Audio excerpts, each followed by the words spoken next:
Good evening, everybody. Uh, I don't know why, but I'm still getting the. Hang on.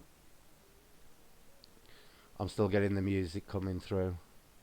oh yeah, Or is it on your end? Have you got your I've speakers on? got 10. I've got 10-second countdown with no speakers on. Alright, it's really funny because I can actually hear the music still. All right. And I've no idea why because we've gone to the. It's stopped now. Yeah, Has it stopped? Yeah, I can hear it through your. I can hear it through you. Really? Yeah, Because I've got YouTube I music. can hear your audio. Oh, that's strange. Yeah. Hmm.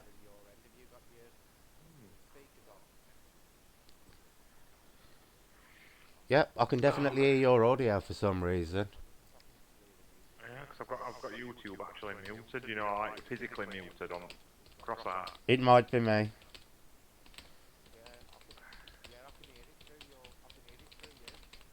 Hang on, just give me a sec, people, because it might be mine actually. Andy thinking about it. Let's see now. Yeah, that's cured. It was mine because I have to pop my chat out. So there we go. Right. Good evening, everybody. We've just decided we'll just do a quick general chat tonight. And just to prove to everybody that Andy's still in the land of the living. I am still here. Um, you, you all ain't got rid of me yet. because I don't know how many of you know Andy was actually supposed to be at Rose's tonight at Elhouse, but due to ill health, he had to pop back home. Unfortunately, people got a bit worried and thought he was at death's door, so we just thought we'd come on and let everybody know that he's still very much alive and with us. Only So just. yeah, so we're just going to do a general chat and babble about the paranormal. Do you want to tell people about what went on before all the thing yesterday, and Andy? Yeah, yeah, Or yeah. the Can stuff you do. captured that you may not be able to put out now? Well, this is it, innit? So yeah, I mean, upon arriving at Rosa's place, I got a really quick visual of something small running across the hallway when we're all like talking and stuff. Right.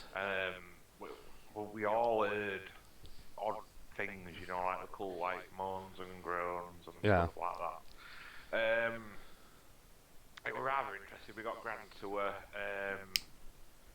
there were a certain room upstairs that I've only ever felt twice before. It just felt heavy. You know when you walk into something, you're just like, whoa. You know, it's like a Yeah. pressure feeling. Yeah. And she actually said that that's what she thinks is a portal room. Right. And I'm like, oh, okay, that's cool. Definitely something heavy in there. Um, and then basically, Rose and Kev went off to hotel. We went to Tesco's, left some static cams running and stuff like that with Bears Art. We got back and there were a rather interesting thing that happened. We walked in through the door and then three REMs set off. Well, that's interesting. Yeah, in three different spots in the house, all just started going off. And Verno were walking over towards one with his camera, and it'd go quiet, and then he'd walk away to us, and it'd go off again, and it did it about 5 times consecutively, like it was playing with him. Well, I've not seen that before. That was And pretty was cool. and was that actually hopping between the different REM pods, or was it just doing it on the one? Well, there were one going off in doorway that we did the live with. Right. There were one on the staircase going off at the same time, but it was one in a bedroom that he kept with all his kit walk on the bed, Yeah. and it was that one that was like teasing him. Okay. So, do you think you contacted any of the entities that Rose claims are there in the house? Yes, Do, I believe we did. do you know which one Um, it was? the one that she labels grumpy mainly. Right. Um, we did a little because she was having a good look at my SB7 setup, Yeah. and she was like, "Oh, I really like that." I said, "I'll pop it on for you so you can have a listen to it." And something very interesting happened. Now, it said Rosa's full name, Right. and not a lot of people know what Rose's full name is, and it said her full name on its own, very clear, and she turned drip white. She was like, I can't believe that's just come out, and I was like, well, there you go. But I've had a look through my live earlier, and that 12587 one, it actually says really early on, El's house. Oh, right. Yeah, and then a little bit later, when I asked it to say Grumpy, it said Grumpy for me. Cool. So, did you manage to ascertain what Grumpy actually is? Or have you Right. got suspicions on what Grumpy is? There is definitely a suspicion. Now, this is interesting part. We did some recording in living room just an hour before I went to hospital, and we got some really good sort of REM question and answers. It were waiting for questions and it were answering directly, really quickly as well. So I asked if it was a brownie, and it said yes. Okay. And then I said, are you still a brownie?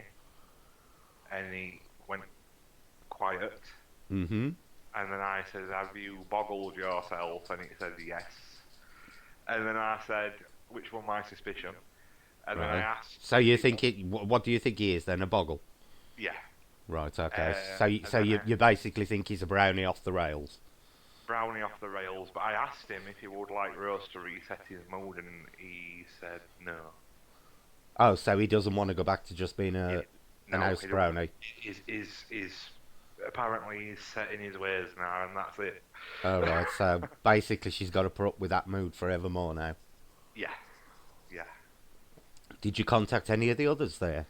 Because I believe she's got one called Fat Arse in it, one of them, and... Well, yeah, I mean, it come across on live that we might have been talking to that one on bed when I was sat down, but I were a bit suspicious on it. I were a bit like, is it really into, because on Rem, when I asked if there were more than just him there, he did say yeah. Yeah. Clarificating what there were, difficult. Mm-hmm. So, yeah, I mean, there's something going on. Definitely something going on there. Yeah, it's just a shame what happened that it had to be cut short. That's it. Have you got plans to go back at some point? Yes, I'm gonna sort of try and get my son right, and we're planning on going back after the New Year at some point. All right. Chris has put in the chat, Grumpy is an attachment of Rose's, I think, and uses her energy. That's why she's sick all the time. What's your opinion on that, Andy?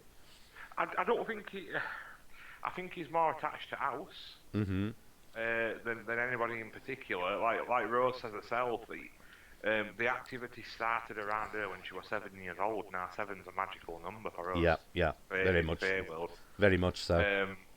And she's, and I explained all this to her about how they can turn funny. I said, and one slight offence can do it. And at one point in time, that was classed as her parents' house, obviously. Yeah. So it might not have been her. I mean, now it's classified as her house. She's took over, so now it is kind of her that has to deal with him. So do you think it's a possibility that it could be that Rose's parents offended the house brownie attached to the house? He's turned into a boggle now, but now that Rose owns the house, it's basically transferred.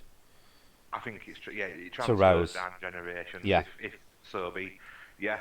And I don't think when we're talking about offensive, it's probably not even intended.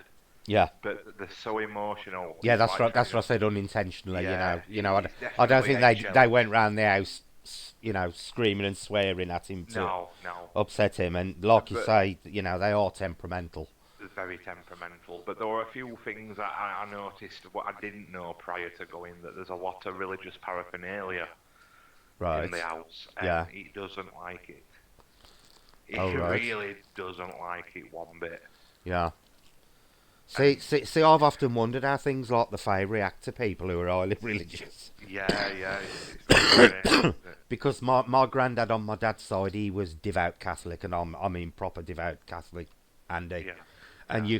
you couldn't angle your head anywhere in that house without having the Virgin Mary staring at you from somewhere or another.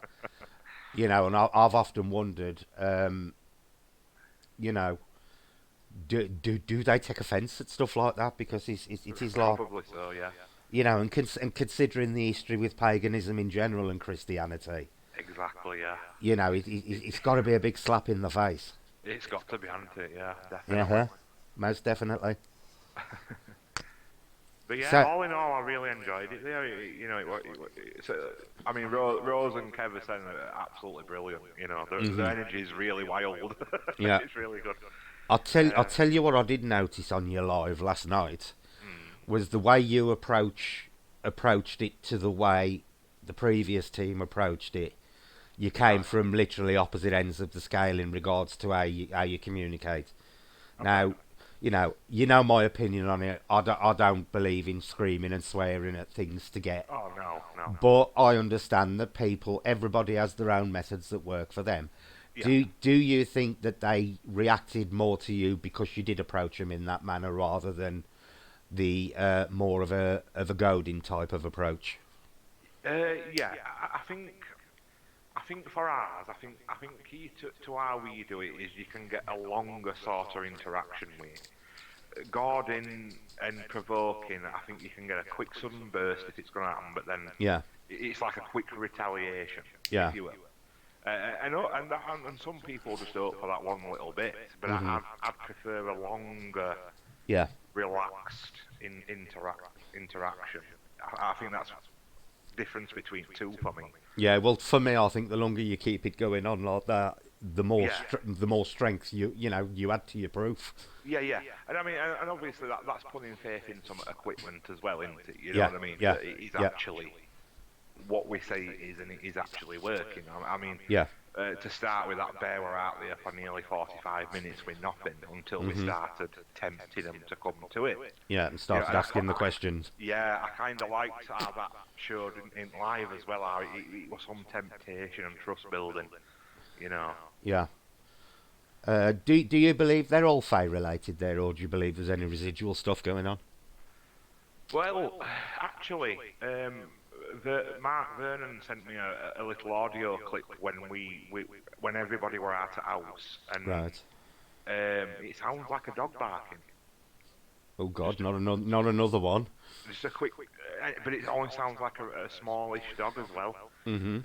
Now we know there's none next door, Right. as far as I know, and you cannot hear neighbours. It's like when I'm sort of houses where it's just solid proof Yeah. sound. Big thick walls. Yeah, yeah. Um, Is it a detached house or is it a detached bungalow or what is it? it's a semi-detached bungalow that we have. Semi-detached bungalow. Yeah. You are? So everything's all on one level. Yeah, and Becky's just reminded me as well. Neighbour next door is actually in a care home, so there's nobody actually living there. Oh right. Yeah, but on staff That's the attached, one the bungalow's attached to.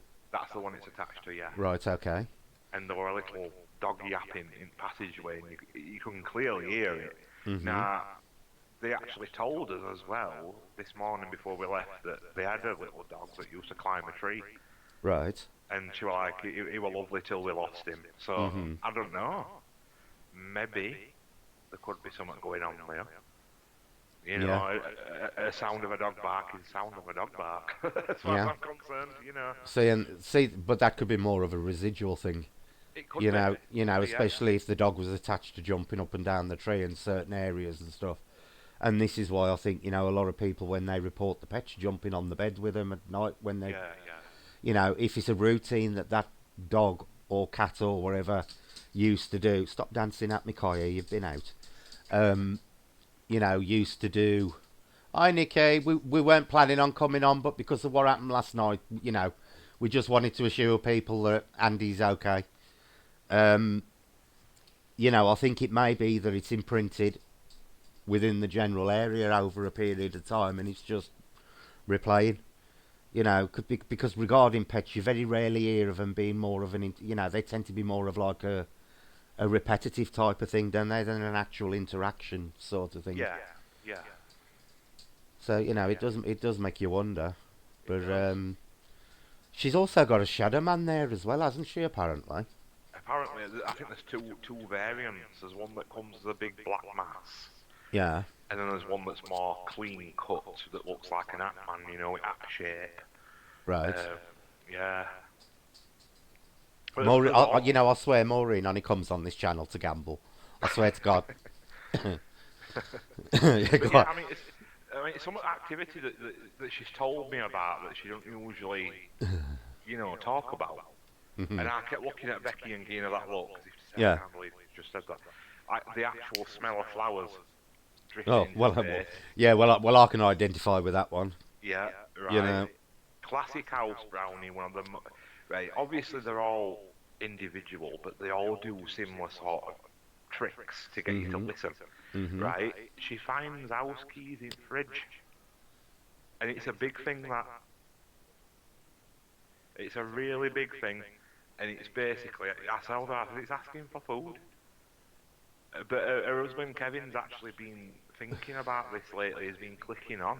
He says, "Because I leave some rum out sometimes, Yeah. in little glasses on the side for him." And I'm like, "That's cool." I said, "That's what you should be doing," you know. Yeah, because it's fun. It's funny you saying that because I used to have funny things happening, and funnily enough, believe it or not, one of the things that happened here the one day was I found the coffee jar in the fridge. All right.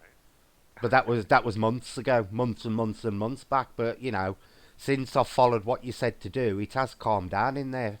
Yeah, it does. Yeah, We're still having things happening occasionally, like I did with the gravy. But yeah, there's been none of the drawers opening and stuff that Jason got in there a lot, and apart from that one where the, the gravy granule tub actually rolled at him the day yeah. before I got coffee poisoned. But it's going to be described as coffee poison forevermore because he tried to poison me with coffee, whoever it was. But it has been interesting that since we've done them changes and stuff, things have calmed down massively in there. Yeah, yeah, And it does. the only thing I'm getting here in the house now, which I ain't luckily I ain't seen. Well, I say luckily, I'm a bit miffed. I ain't seen it actually. Is that white Yeah. light that keeps appearing? But Yeah. even that ain't appeared for a few days, so it's just best wait and see what happens, sort of thing. Yeah. But that light is extremely weird because it's rectangular. It's not orb shaped at all. It looks like a piece of crystal when you see it. It's the That's weirdest. interesting, isn't it? It's a weird way to describe it, Andy, because it looks like the shape of a piece of, the shape of quartz crystal forms. Yeah, yeah, yeah. It looks like that. It's rectangular, All like rough at bottom and stuff. rough at the bottom, and it appears Yeah, to, yeah, and there's thick lines coming up it, so it looks yeah. like it's faceted. It's really weird. It's really weird to explain it. Interesting. Oh, I forgot. I'll tell you tomorrow, Alison, what happened with the gravy. I ain't told you, have I? I forgot to tell you. You told But everybody. I can't believe you forgot. well, I ain't really seen Alison to chat to her about it because I've had flu. I've been Oh, avoiding everybody. right. Yeah. Um, Basically, Alison, I made a cup of coffee. Was it last week or the week before, Andy? A week before, I think. Week before last. The night before, Jason had the gravy granules not chucked at him, but they rolled across the work surface at him.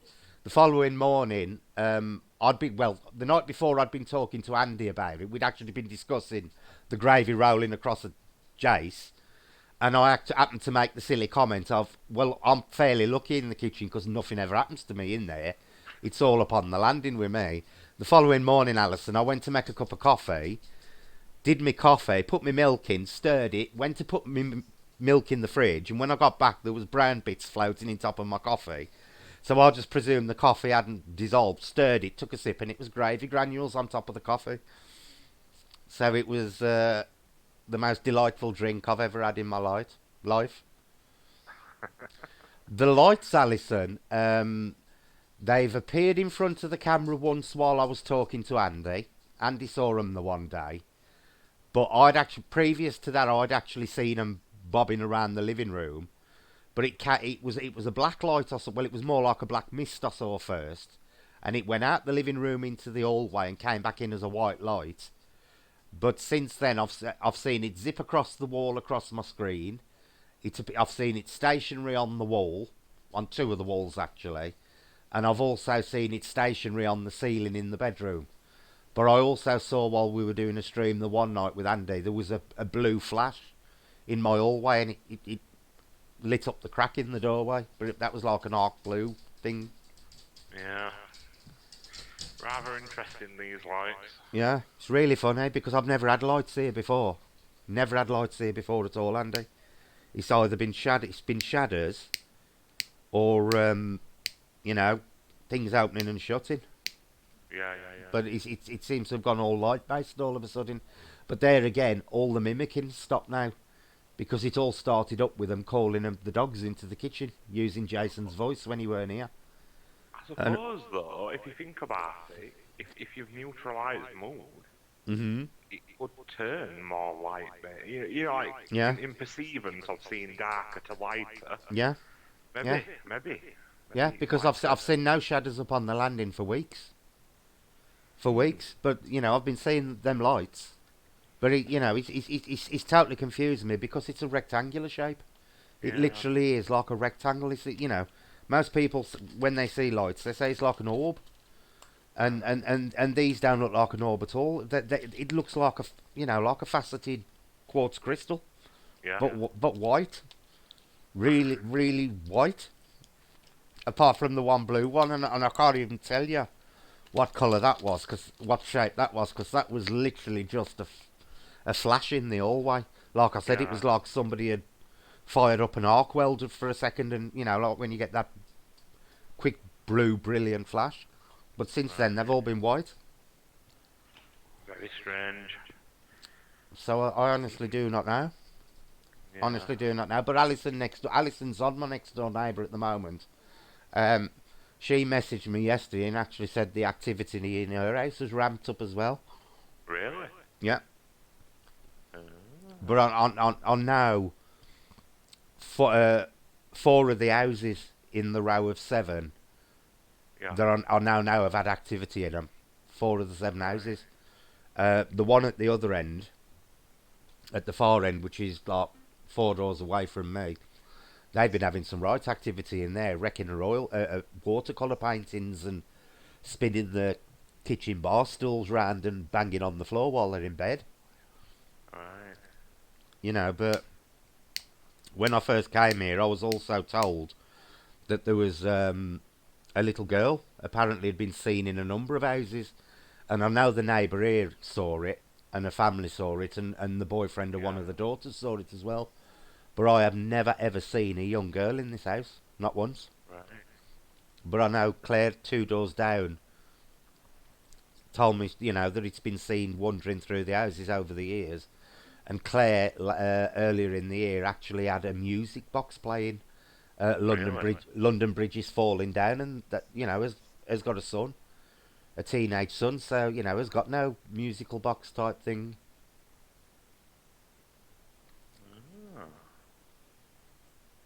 Has Jace or you had any new pets or births close to him since the mimicking stopped? Oh, I know what route Becky's going down now. No. But, saying that, I have just heard recently that one of my nephew's girlfriends are pregnant. And I don't even know he was with anybody. Right. But I only heard that a couple of months ago. Can you just talk a second? If the gas has run out on my light, I just need to grab my gas canister. No problems. Yeah, so all in all, Rose's house, the L's house, were pretty amazing. It's just a damn shame because of what happened to me. I didn't manage to get enough footage to make a video this time around, which I'm absolutely gutted about. But Rose has said that we're welcome back. I'm going to try and get my channel filled up, and I'm going to hopefully go back after New Year and do a proper feature-length video for her. What, for Rose? Yeah. What was your general feeling of the house overall, Andy? Did it feel negative, or did it... No. It had its little bouts. Yeah. It was proper classic, wave in, wave out. Because at some points at night, Argos, it's just gone flat. And Yeah. you could tell it just felt like an home, you Yeah. know. And then you get that little creepy feeling that, oh, we're being watched and someone's Mhm. coming, you know. Touches as well. Becky got poked. She got poked inside. We And should pair her up with Jason. They can I both get know, poked because I know. Jason's always getting poked. He's always moaned he's being prodded. But just before my bloody stupid art decided to do what it does, something rubbed its finger up my arm and we laid in bed. Mhm. Which I've kept that to myself for now because obviously it was very close to what happened, but it weren't a nasty. It was just like somebody, you know, when they just caress your skin for about 4 inch. Yeah. It was just like that, and Becky were rolled over snoring because I was listening to a Becky snore and Mark snore, and Mhm. trying to lay there and get a feeling noise for house, if you know what I Yeah. mean. Yeah. So you Because could put your you do footsteps hear and creaks and all sorts, don't you, in the strange house? yeah. But then I felt that on my arm. I just got my I weren't asleep. I got my eyes closed, and I Yeah. was like, oh. And I thought, I'll not open my eyes just in case. You Yeah. know? Yeah. I'm a bit like that. I don't like opening my eyes to thoughts that there could be out looking at me right close up. That'd be awful. But yeah, so you know that we got touched and stuff. There's definitely something going on there. I can't deny it. I So just think go on. people have to be more open to it. Mhm. You know, and I know Rose does speak a lot about the negativity of it, but I Yeah. don't think it's as bad as what she thinks. Right. That's from my perspective, anyway. Do you think they're more trying to get her attention and trying to get her to understand the nature of them more so than, doing it to be vindictive? I think that could be a little bit of it, yeah, definitely. So what do you think defines the two shadow men? What in what respects do they differ? Because Well, it's quite unusual to have two separate ones unless they come in together. yeah. So she described one of them, like I said, just as like a black mass that just Yeah. appears. Her husband Kevin saw that in the area where we had all this kit laid out, you know, on the chest freezer. Mhm. That materialised there at back in the kitchen at one point. Right. It scared him to death. But he said that was years and years and years ago. He saw that. He hadn't really seen Seen it to it that since. degree since. Yeah. Yeah. Yeah. But the other one that comes in crisper, apparently, he floats a bit off the floor, apparently, and And is he more humanoid defined? he's more humanoid defined with the axe shape, and he likes to grab, apparently. Oh right. But I don't know. I don't know which one or two that she calls boots, because she says that she hears the boots clonking, on a wooden floor. Mhm. I don't know which one of them two. It could be. She talks really fast, and there's that many that she talks about. You Yeah. you get a bit confused. And she also believes that some of them are in relationships, doesn't she? Mm. Yeah. Because we got an answer on Rem that this fat ass lady what the partner to the shadow man. The clean the The defined clean one cut or the one, mass yeah. the defined one. Yeah. So what do you think she could be, Andy, from a Faye point of view? What, the fat ass lady? Yeah, because Oh, I she screams on top of her voice. that's That's her banshee. activity. Exactly. That's like sort of banshee activity, isn't it? Mhm. But why would she be screaming constantly? Because they don't normally appear unless there's either an imminent death or a death happened, do they? Yeah. It's very unusual to have a banshee who just hangs around screaming all the while. I know. Can you imagine? I know. It's like what all the stuff in the house has gone a little bit nuts. It's then, isn't it? It's like they've all gone a bit. They've all gone a bit like loopy. Yeah. Do you think they're tied there, Andy? No, I think I tried saying that to Rose in her live stream a little while ago before we come live, because she was sat up floor in a chat with everybody, a bit upset about stuff that's happened recently. And I did say to her, I says, look, I says, I don't think Grumpy in his sense as bad as you think he is. I says, he has got his nasty side. Mm-hmm. I says, but I get Well, as a boggle he will have anyway, won't he? yeah, I get the impression he gets fed up at others coming in and out. Do you think that's what it is? Yeah. So do you think they just want a little bit of peace? I think, yeah. Yeah, I think Did, he just wants a bit of quietness. has Rose said anything about, because she does stream a lot from the house. Mhm. Have they ever said anything to her regarding that? Any hints about they may be a bit upset that it's...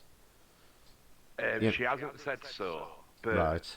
you do get the impression that they are trying to stop it. Or at least reduce it a bit.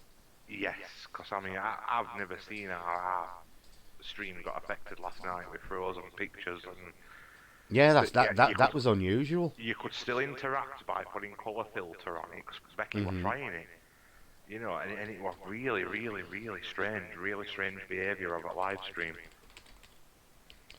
It's alright, I'm just telling Nikki that there's a live on you. Oh yeah, there's one on my channel. Yeah, there's a live, Nikki. Becky's done it. I keep forgetting Becky can type for us. Becky can do all the typing. I'm going to stop doing all the typing now. Selena says, Andy, that happened to me in a restaurant I worked in. Felt as if I was stroked right up my arm. So told the owner. He said, oh yes, it's XXX. Yes, not surprised you wouldn't have been his type, lol. Well, me and Jace were actually sitting here in the house the one night, and we actually both got touched on the leg at exactly the same time. Yeah. That was really weird that night, and Jace'll tell you about that, Andy. Yeah. And he went, someone's just touched... As I was turning to tell him someone had touched me, he went, someone's just touched me on the leg, and I'm like, it did me as well. Yeah. Oh, I love it when you both get stuff at the same time. Yeah. I think it's a big thing that if you both experience a visual, a touch, a sound at the same time. Yeah, because we were sitting side by side on the settee, and it just touched both of us at the same time. It was really weird, that one was. Right. Grumpy turned off the chat this afternoon and off the camera. See, the only problem is, Stephen, you've got to be very careful of naturally always assuming that it's them doing it. Because it can get to the point where people will always assume, no matter what happens in the house, it's related to that, and there's going to be times when things do happen that ain't paranormally related. Yeah. You got to try and differentiate. You got to keep a balance going, sort of thing. I mean, because we did notice that, especially light fitting in living room was very buzzy. Right. Yeah. And to film and pick that up would have been, and not hear it with your own, because some people might not have picked up on that. Mm-hmm. Who could have been investigating and thought it could have been like a static air that had come in, but it was definitely light fitting. You've got to realise, you've got to be logical enough to look at everything with, Yeah, because I've always said when you're out on an investigation, you go through the obvious first, and when you've eliminated the obvious, only then start considering the paranormal. Yeah. And this is what I find a lot of problems with a lot of the modern paranormal channels are. They start with the paranormal and work down the list until they get one to fit, rather than starting from the other end of the spectrum. Yeah. I mean, they were rather interesting. There's a certain chair that Rose's husband used to sit in, and he apparently gets attacked if he gets sat in that chair now. So I was like, well, I'm going to sit in that chair when we're doing living room bit. Yeah. And I had a REM pod. I had no REM pod on windowsill. Yeah. And as soon as I was walking towards that chair, it started going off. And I was like, okay. And it stopped, and I sat down in it, and then it started going off again next to me, and I was like, do you not want me to sit here? Yeah. And then a REM pod on the settee went off, and then one up middle of the table went off, and it was like, oh my word, what's going on here? Yeah. the thing is, Stephen, what you've got to realise is when you're live streaming, is even slight glitches in your internet connection can cause all sorts of weird and wonderful things to happen to your stream. Because I've had it happen to mine. Look at that night we were talking. What we were talking about when the stream suddenly cut off. Oh yeah. We were Oh talking yeah. and Yeah. oh, it was Cat, weren't it? When we were trying to get Cat to wake up. Yes. And we shot a cat both Yeah. at the same time, and it just cut off, didn't it? Yeah, and I've actually experienced that myself, where the streams had a slight blip, and then when it's come back on, YouTube considers it as like an edit of the video, and it automatically takes chat off. Because if you do any kind of clipping on your video, I don't know if you know this, Stephen, but if you edit any of a video, you automatically lose your chat. Did you know that, Andy? No, I didn't. Yeah, and I only found this out a couple of months ago, when I actually blanked out a part of my stream because there'd been a problem with people coming on and saying something, and then when I edited it and put it back on, and just said, I've edited that clip now, all the chat had gone. So I googled it, and apparently, YouTube actually defaults if it considers any kind of editing going on in a clip, it automatically turns the chat off. Oh, okay. So it ain't viewable. I wonder if it does that with premieres as well. When It could do. yeah, I bet it does. Andy's Rose's mum's house got neighbours. Yes. On the left hand side, there is a neighbour, but there's like two driveway spaces in between them two houses. So there's very little chance you're gonna get noise from that side. Yeah, very little. And then sort of the one attached, I think Rose says she's in a care home, and nobody actually lives in the house at the minute. So that I know it's awful as in a care home, but that actually works out quite well for the fact of you can eliminate noise pollution from Exactly. from that side. And like you say, picking up a dog barking from there was a bit weird. Very strange. Considering that she's not there or he's not there at the moment. It was just like one little isolated yap, like Yeah. quick, that's all it was. There you go, Becky's put it in the chat. One attached but non-living in it as they are in a care home, Selena. Other side isn't attached but has someone in. But you can't hear anything. You ain't going to hear anything, are you, if there's like two drive... I presume it's one of them bungalows where the drive runs up the side of the bungalow. Yeah, it runs on each side. Yeah. So you've got to be talking more a 20-foot gap at least before you even take the brick walls into consideration. Yeah. So you ain't going to get noise pollution from them. No way. Not unless they're standing on the driveway arguing. Well, that's it. Was there anything else interesting happened while you were there, or unusual?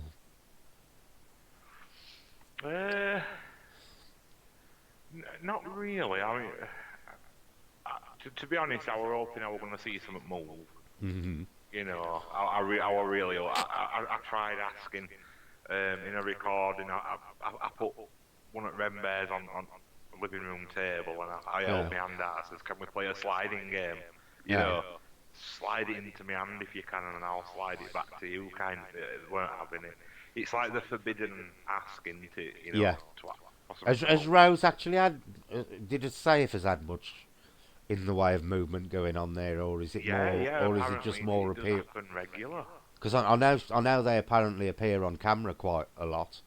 Yeah. So I've been led to believe, but I can't watch Rose's streams for a long period of time because they've all got mannequins in them and they creep me out.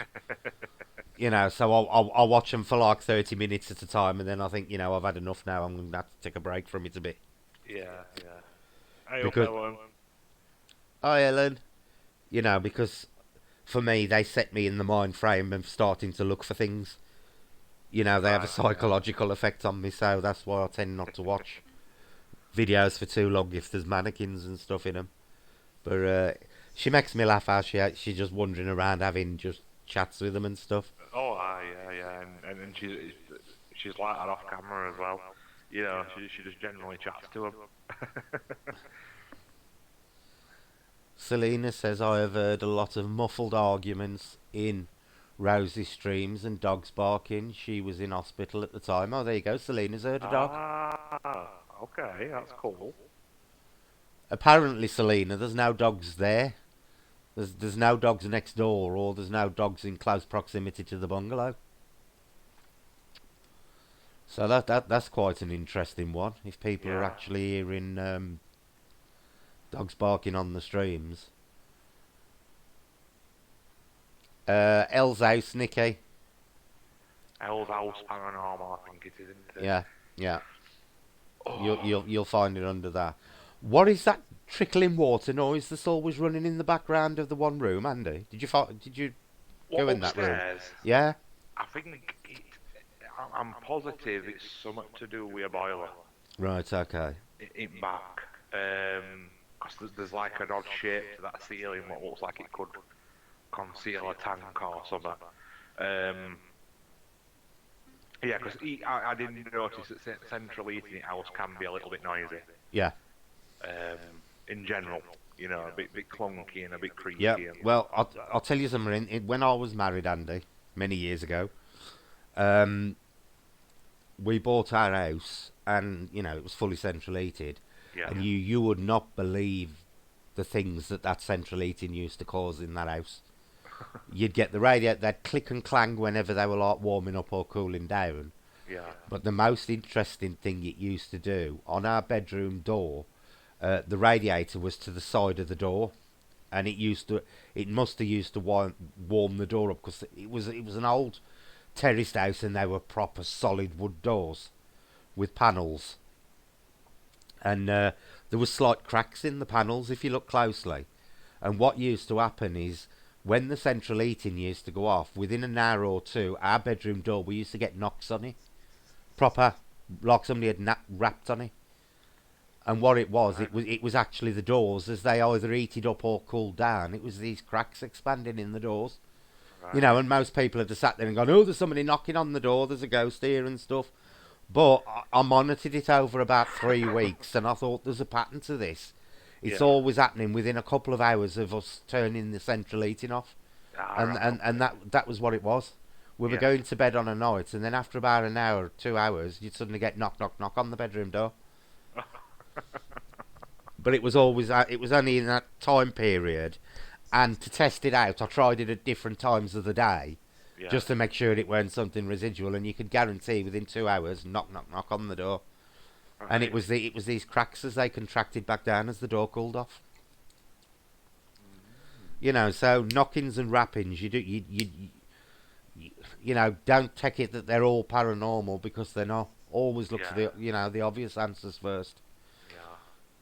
yeah, Even if you've got to get a I was going to say microscope then, a magnifying glass on the door, and just check for small gaps, cracks or anything in the wood, because you'll be surprised the sounds wood will make as it contracts and expands. oh, I definitely, definitely, Into the chat box. This is Rose's channel. Oh, there you go. Becky's put the link to Rose's channel. I've just had an interesting message off Mark Vernon. Go on. He says he's caught Cara on camera in living room at Rosa's house, All right. and while she's flying past, it sounds like there's a man's voice that says she must love you. Right. Okay. Yeah, yeah, interesting. Mhm. I've asked him to send me a clip of her so I can have a little nosy and have a look at it. Yeah. Be interested to see that. Yeah. Do you think Cara being there would have caused trouble? No. No, I think absolutely fine her being there. Yeah, I mean, Mark did ask if Rose wanted any sort of clearing done Mhm. via her, Yeah. and she said no. And they were like, oh, that's fine then.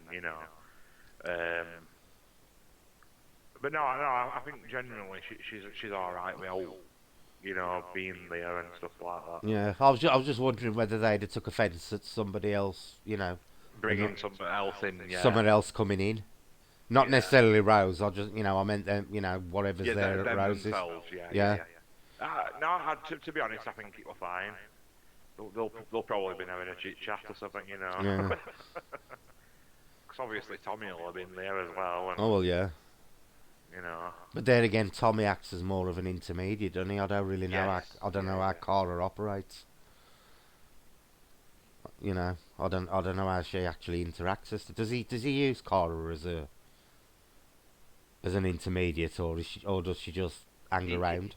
he uses her mainly to try and cleanse, if you will. Right. He always explains it as her going in for kill.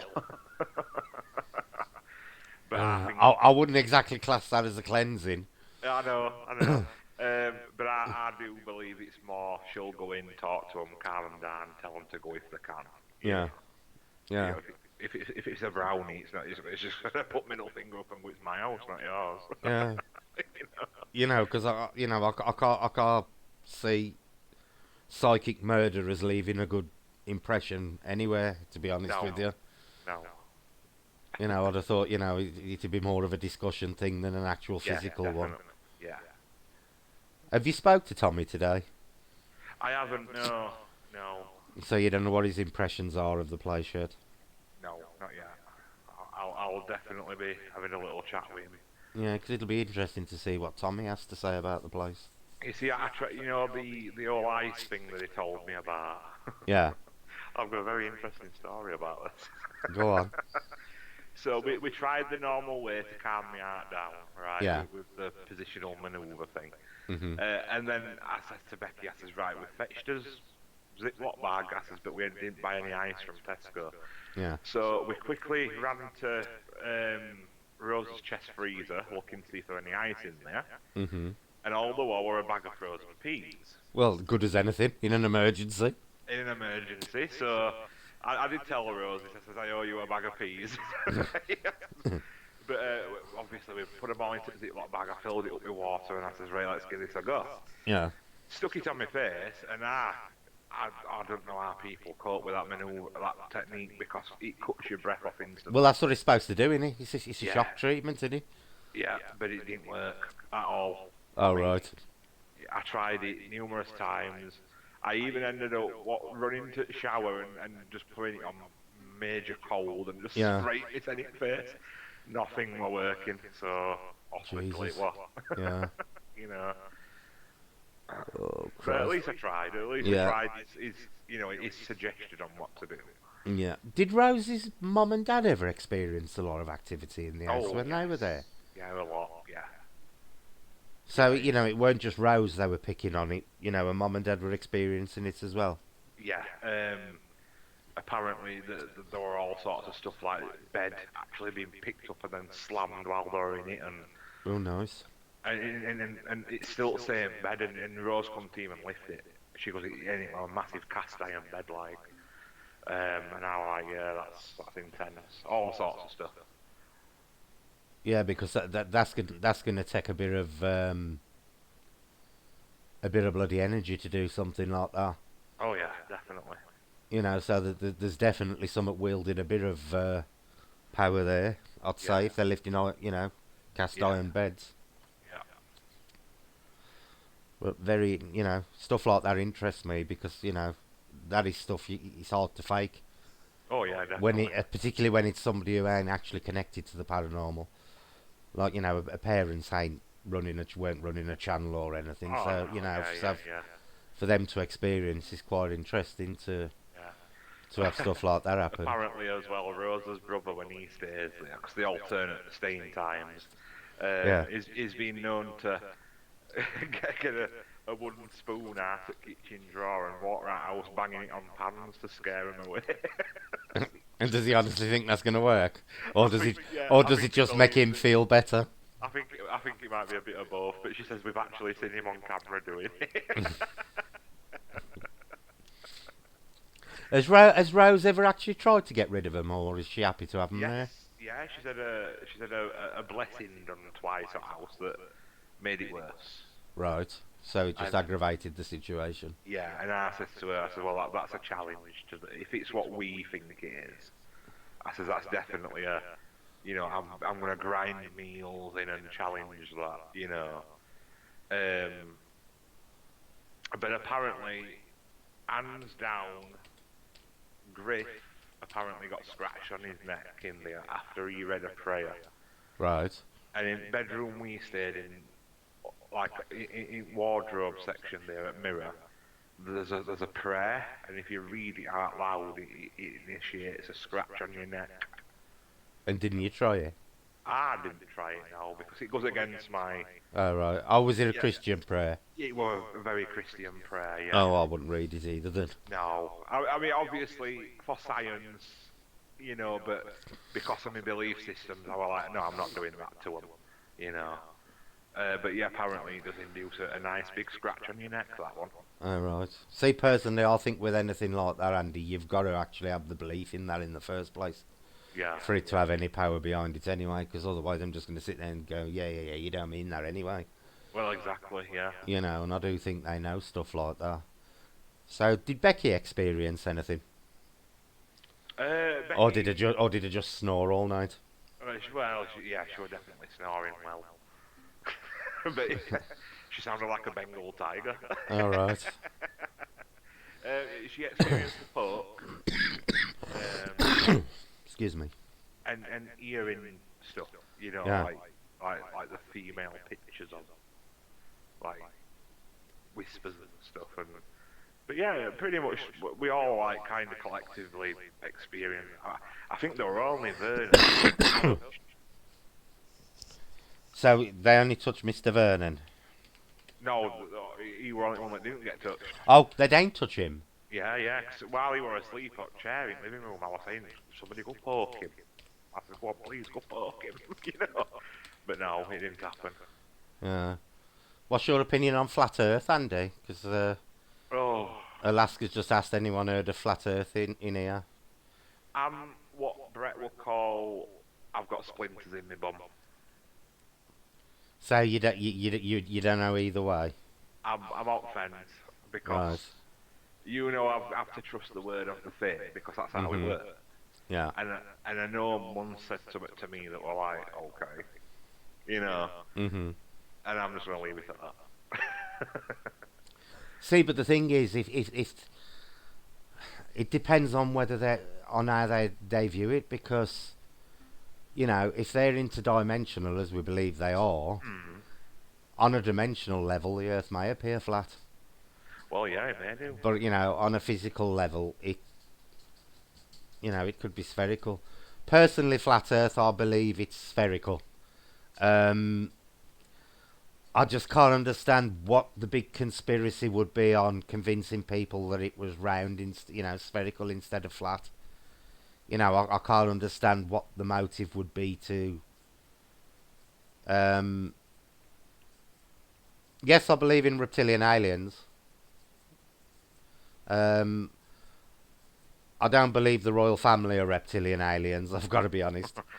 But I do believe that there are species out there that are reptilian.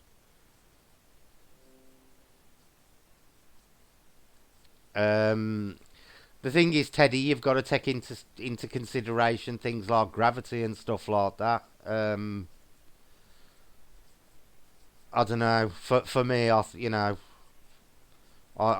just think personally it's spherical. I cannot understand why governments and airplane manufacturers and all these people would perpetuate a conspiracy that has got no real benefit to it.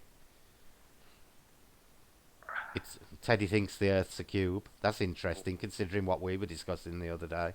Yeah, isn't it? I can't go with cube idea though. I really. You see, when we're talking flat and spherical, Yeah. I think it's somewhere in between both. You think it's like a bowl? You think it's concave or something?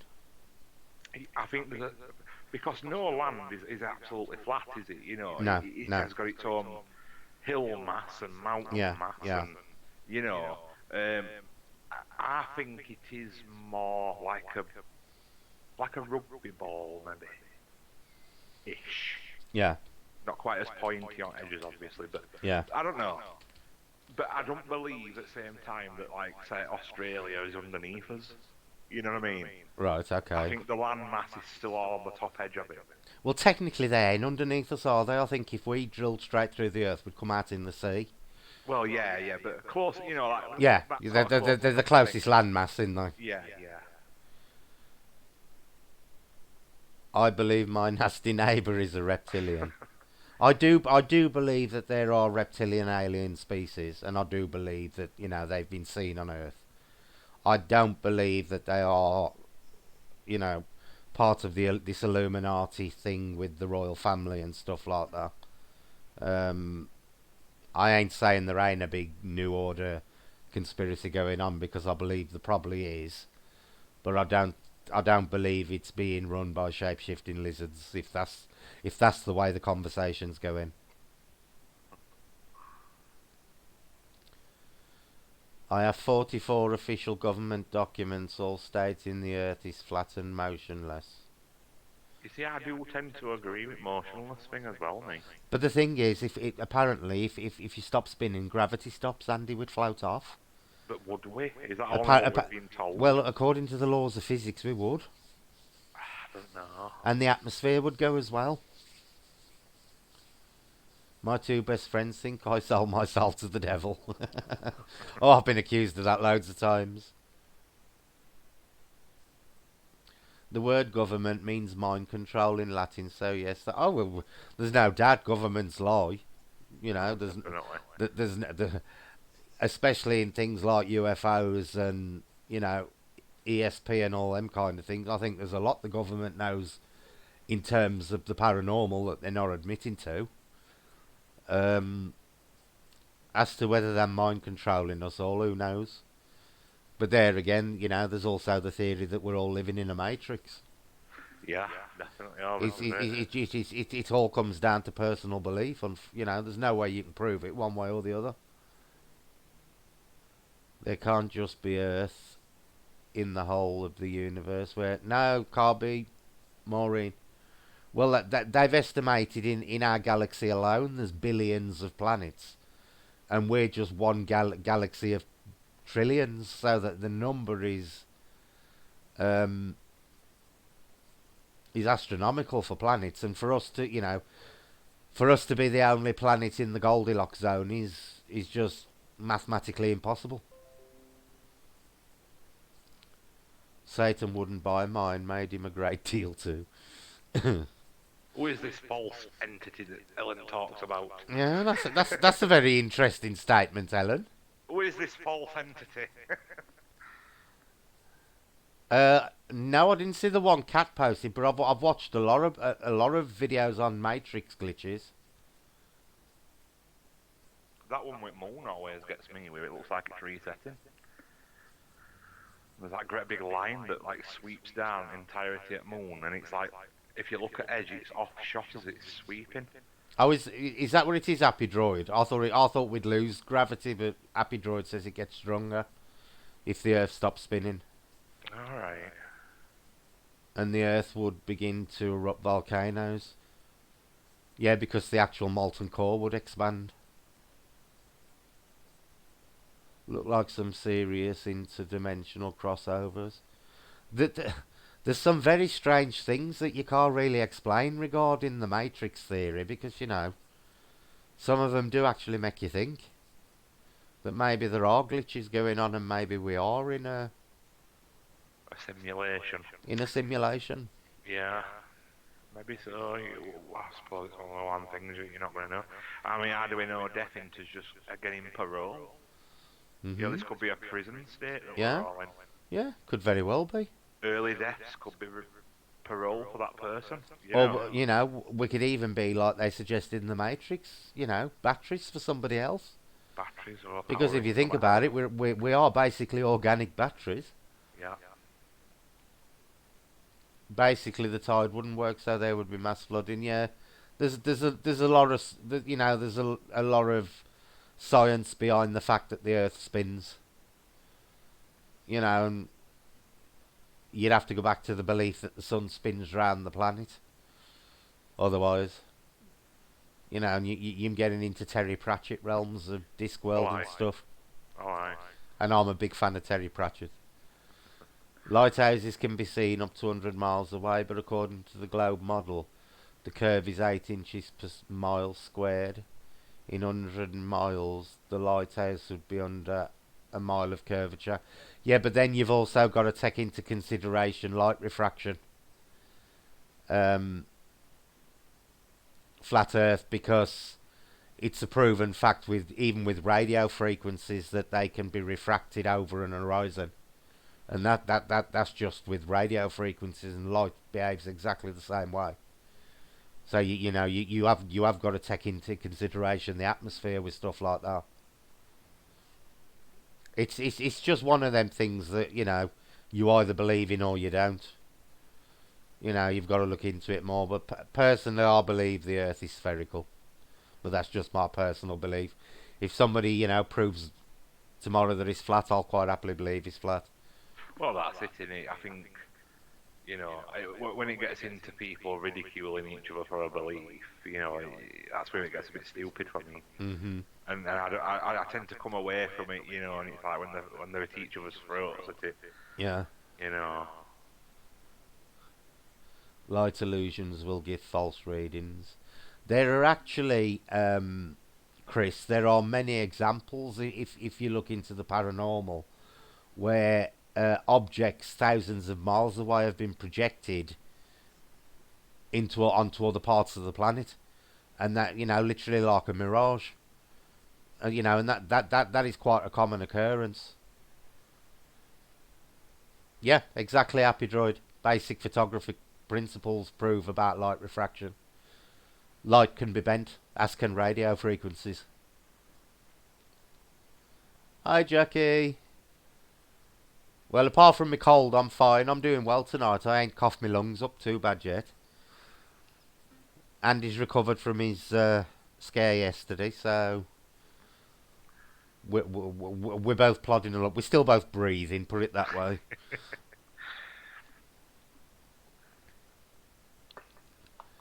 Refraction only accounts for a very small amount of difference, so it does not affect it. But there again, like I say, that's your personal belief. I think it's something you got. It's something you're either going to believe in or you're not. You know, but I know there has been many examples in the past where even buildings thousands of miles away have appeared in places, and they've proven to be as a result of atmospheric conditions at the time. So things like light refraction are never fully fixed. There's just so many factors that play into it. It ain't a fully measurable effect.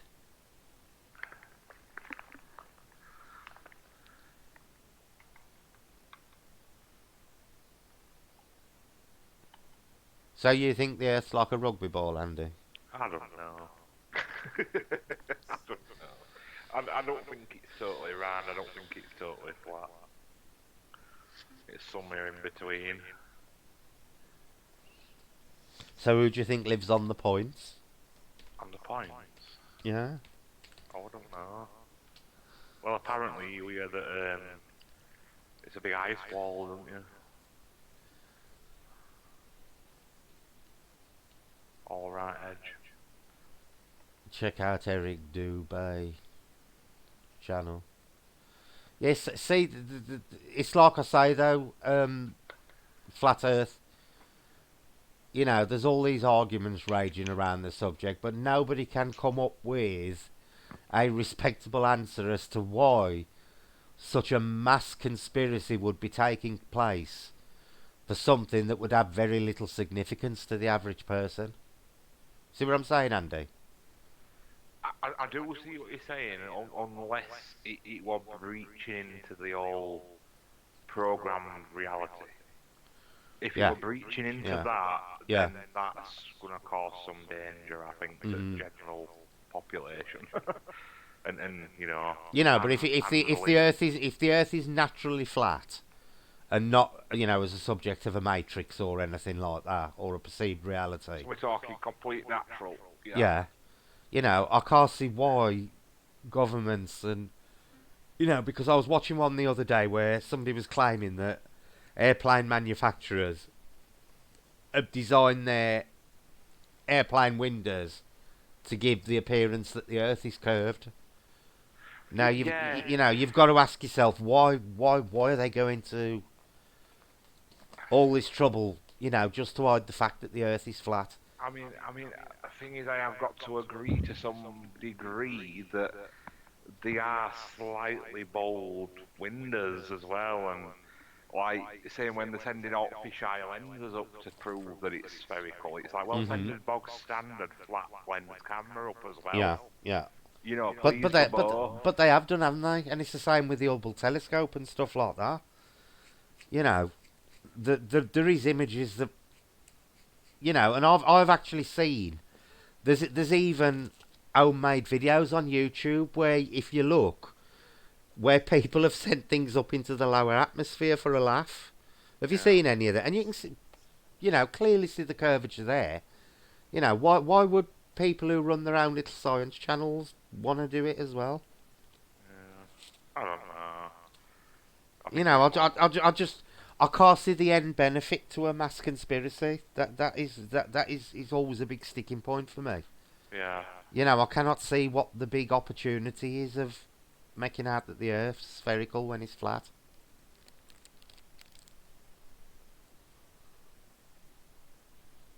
The thing is, it don't matter what you believe in, and I've always said this, things that are not proven all come down to personal belief, because if you believe in any topic, like we do in, the paranormal, you can convince anybody of anything. But you can, Andy, can't you? You can always find your proof to back your arguments. I suppose.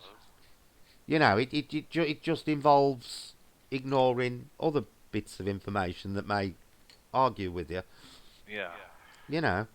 Anybody can come up with a valid point, but until well, maybe that is the best way to prove it. Then flat Earth, make yourself a balloon and send it up into the lower atmosphere, and see what you see.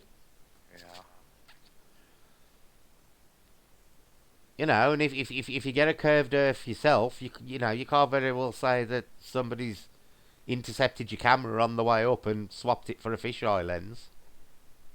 Well, that's it. Yeah, that's it. You've got to do it for your son, really, haven't you? Yeah.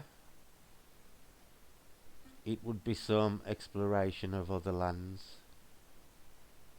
Then NASA wouldn't be NASA. It would be some. What's your opinion on the moon landings, Andy? Do you think they ever went there? No. No, nor me. Not with their admittance that they can't get through belts, No, mate.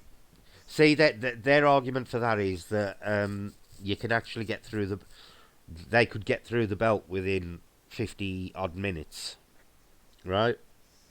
And that they shielded it. The thing with me is stuff like the photos of the footprint under the lander and stuff like that. Yeah. They landed on a body that's a fifth of the gravity of Earth. The dust particles would have just gone everywhere. There's no way a footprint would have gone under that lander. And the way they move as well, it just doesn't seem 100% realistic to me. Yes, I know what you mean. It just doesn't.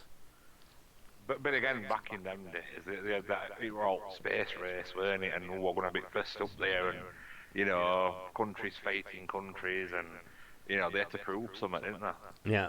So you can understand why they would. I can understand why they faked it, because they were in the space race with Russia. And whoever got to the moon first was going to dominate space technology. Yeah. And the Russians were frantically trying to fake it at the same time. Let's be honest. Yeah.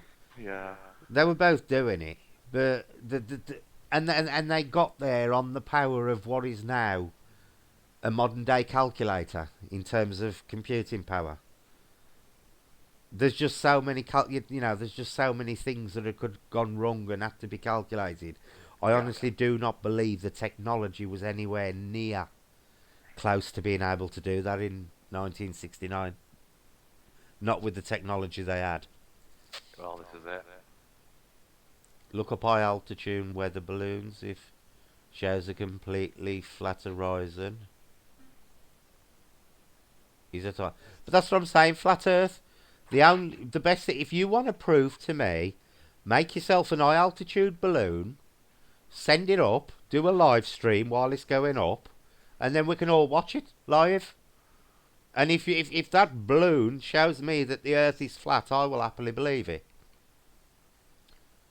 Happily believe it. It's just that at the moment, there's too much scientific proof and other things for me to believe that it's flat. I hope we got Jamie in. Hello, Jamie. Hi, Jamie. The reason they faked the moon landings, Maureen, was like I was just saying. It was to do with the space race and technology in general. And that it was either Russia or America was going. Whoever won the space race was going to dominate technology-wise, and that's why they had to fake it. They had to beat Russia to get in there, and Russia was no closer to getting there. They were just doing their own movie.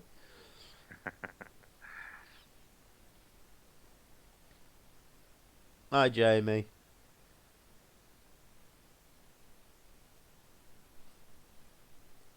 Ellen, in whose opinion, the moon is actually just a light. Okay, but like I say, flat Earth. You've got to append in my belief on all those statements. Because unless you can actually prove it for yourself, you can't say with any certainty. There's got to be that proof there. A basic cheap telescope will prove it's not a light. Agreed, Happy. Agreed. This is what I'm saying. There's just got to be so many things that have got to be taken into consideration. It would be the biggest conspiracy on the planet with no real payoff. That is what does it for me, Andy. That's the best way of putting it. Yeah. It would have to be the biggest conspiracy on the planet with no real payoff that I can think of offhand. Can you? Can you think of anything? Not really. Not in natural occurrences. No. Losing my voice there. Not in natural. If everything else was as it's believed to be, Yeah. then no, definitely not. It'd be so strange why they'd do it. And all these deep space telescopes now, are they actually going round and turning every single star into a sphere before anybody sees them? If everything's flat, because I can't see why we're flat, and same with the sun. Are they claiming the sun is a light because it can be proven that the sun is actually radiating energy onto the Earth? And that's round and spherical. So I can't, and the moon is spherical, and definitely isn't a light. So why would Earth be flat? Plus the clangers live in space, so it has to be real, right?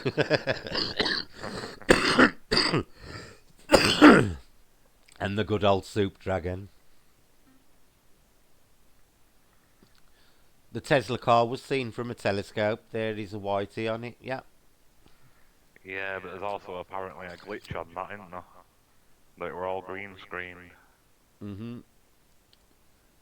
Exactly, Ellen. But other scientists say it's round, so you're only choosing to believe certain scientists. This is what I'm saying. On this subject, the only thing you can actually append onto the end of every statement you can make, like we do in the paranormal, is in my own personal belief. Because you can't prove it unless you do the experiment yourself.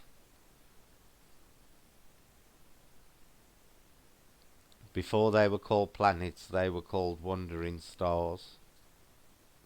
Well, if you go back into man's history, science up until Galileo and all them lot actually thought everything revolved around the Earth. Yeah, they did. That's why they were called wandering stars.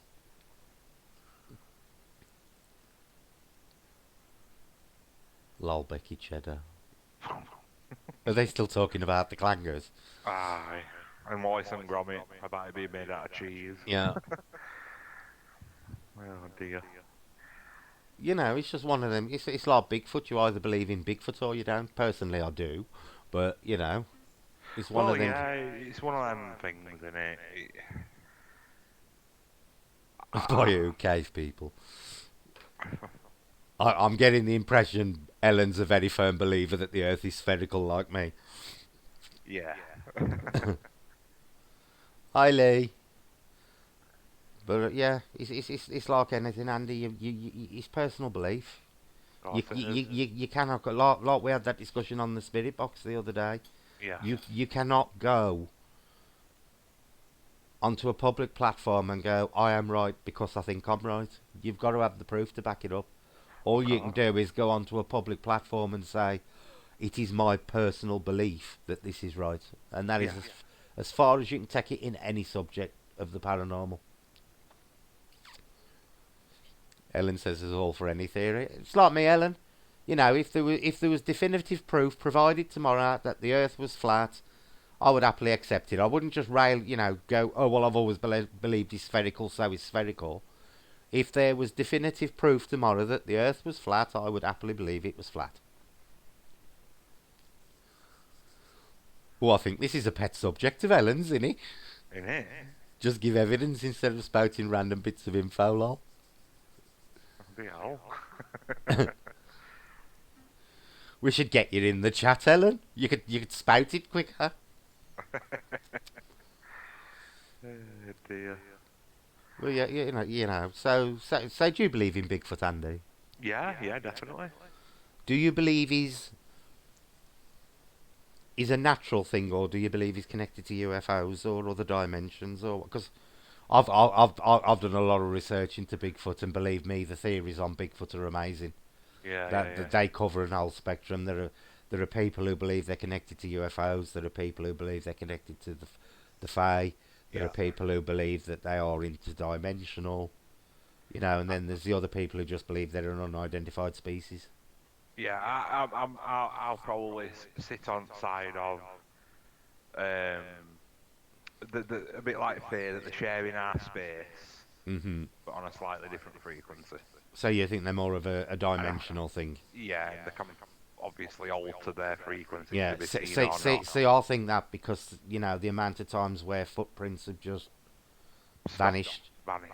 Yeah, stopped. They've gone for like in some cases miles, and then they've just vanished. Which and that and there's also reports where people have actually seen them walking into what they describe as portals, and it would yeah, also explain things like why bodies of Bigfoot haven't been found and stuff like that. yeah, yeah, yeah. Tara says if there's a Bigfoot, I hope and pray they stay hidden. To be honest with you, Tara, the vast majority of Bigfoot evidence suggests that they're actually quite peaceful. Yes, Not all of right. them, but the vast majority do suggest that Bigfoot is um, exactly. Stephen, you can't prove they went to the moon one way or the other. Um, the vast majority of Bigfoot cases do say that they tend to shy away as soon as they see um, humans. There's one. Well, the oh, what's that bloody place in Russia? The pass. Dala. Oh, what is it, Andy? I don't know. On the Mountain of the Dead. I can't remember the name of the Yeah, pass. I know Oh, exactly it's on the tip what of you're my talking tongue. about. See, now that one was described as an aggressive. Well, they call them yowies and some other Yeah, strange word. yeah, I can't remember what it is. It's a four-letter word, but um, that one was an aggressive one. But there has also been cases of reported where children have got lost in the woods, have been missing for days, have turned back up near to habitation, and have told some really interesting stories about big hairy men who looked after them and brought them back to safety. yeah. But the vast majority of Bigfoot cases do tend to be passive. But there's always the ones that'll happily tear your arms off. And in the case of oh, it's dice. Oh, it's gonna bug me now. Well, on Mountain of the Dead anyway, it ripped the tongues out and broke ribs and all sorts of things. Ooh, can you imagine? I know. Well, apparently one of the things that is well known, because there's a tribe of people who live on the Mountain of the Dead, All right. and apparently they're known for being very antisocial, and they have killed people in the past All right. for trespassing on in their what they consider their territory, and that at the time that they were blamed for it, but it was proven after that it weren't them. But apparently they did speak to them before they went up, and they told them not to go on the mountain because they're aware of these things that live on the mountain. And apparently one of the things they know about is they like tongues. They like to eat the soft flesh rather than the actual meat. So Lovely. it's very interesting, and it's going to bug me now. The name of the bloody pass. It's Die Summit or other. I can't remember, but I know the mountain's got. They call it the Mountain of the Dead. But that was a very interesting Bigfoot case. Yeah. Do you think they could actually be tied to the Fae, Andy? Well, in some research I've read that, yeah, um, I've, I've read that keepers are underground. Oh, what have I done here? The look after underground accesses and stuff like that. Mhm. That's what some research I've read. But obviously, because I mean, there has been UK reportings of them. Mhm. Not as much as what there is in like in the States and stuff like that, obviously, but it's hard for us to sort of kind of investigate all that, isn't it? Yeah. See, Lee's put there. I'm a regular viewer of Linda Moulton House streams, and viewers there keep saying Bigfoot sightings go along with UFO stuff. There is an awful lot, Lee, of evidence that links them with unidentified flying objects. An awful lot, and also with portals. So that's it. Dyatlov, that was it. It was bugging me. Thank you, Becky. Dyatlov. That's what it was. But yeah, that was an aggressive Yeti. But I can't remember the name they used, the local tribe used for it. But I know in the area they also refer to them as, I think, is it the Yowie or is the Yowie the Australian one? I think the Yowie's the Australian one. Oh, excuse me. Yeah, that could be right. There is another one as well. But yeah, very very interesting cases surrounding Bigfoot. Here's one for you, Andy. That'll get you goat. What's your Go on, opinion on the face stealing little children? hate it. Horrible. I Never knew you would. Never happened. Why do you think that those rumours started to come about? I think it was purely because they didn't want people mixing with them. Yeah, some powers that be obviously. I think because it all tied up around the same time. You've got your bloody witch finders out there persecuting anybody that were doing witchcraft stuff. Yeah, yeah, And a lot of times, they were working with Fey energy. It's well documented, Um, and just that general thing that our people knew that they could offend them that easily. Mhm. Protect your children is one of the most natural things, and to tell a tale that they could take them would spread very quickly. Yeah, And I think you were just a fearmonger. That's all yeah. it was. See, I think it was just like another thing, like when they did with the pagan sites of plonking the churches on top of them. It was just another means to an end Yeah, to go against the pagan beliefs. that's it. Yeah. Yeah, the Irish seem particularly obsessed with having their children stolen by the Fae. But there again, the Irish are very superstitious regarding the Fae. Yeah. Um, a lot of places in Cornwall and Scotland, a lot of the time they're viewed quite favourably, ain't they, the Fae? Oh yeah, yeah, But for yeah. some reason in Ireland, they do tend to see the darker side, and I don't know why. But they do tend to be very, very suspicious of the Fae in Ireland. As Sam was saying Sam was telling Yeah, us some yeah, of she it the other was. night, weren't she? The Yeah. things with like the fairy trees and stuff like that. Yeah, and it could have just been another thing they were using to keep kids people in control. It was another mass control thing. They'll Yeah, go well, wander, they'll go wandering out in the woods, or the Fae will get you. I mean, to some degree, old folk tale come down our end as well. Like, oh, bogeyman will get you, which Yeah, that again derivates from boggarts and boggart. boggles, Yeah, yeah. So it is obviously they took it really serious, though Irish, didn't they? Oh God, yeah. Really serious. But it was because they do. I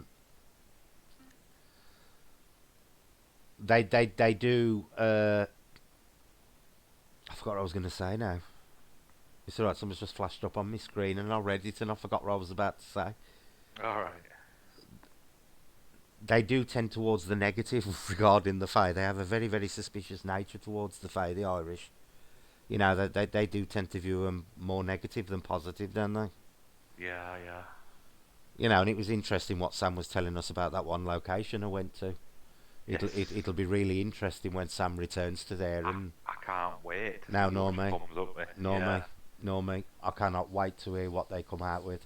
I really can't, because she's going to tell him that she's got an interest in it now, and she did say that she believes that they were holding back on a few things. So that's going to be one of Sam's to watch, definitely. Yeah, definitely. Yeah, or you'll get a changeling in place of a child. Yeah, that was something else I was watching the other day, Ellen, about changelings, and apparently some of them went on for years, didn't they, and grew up as they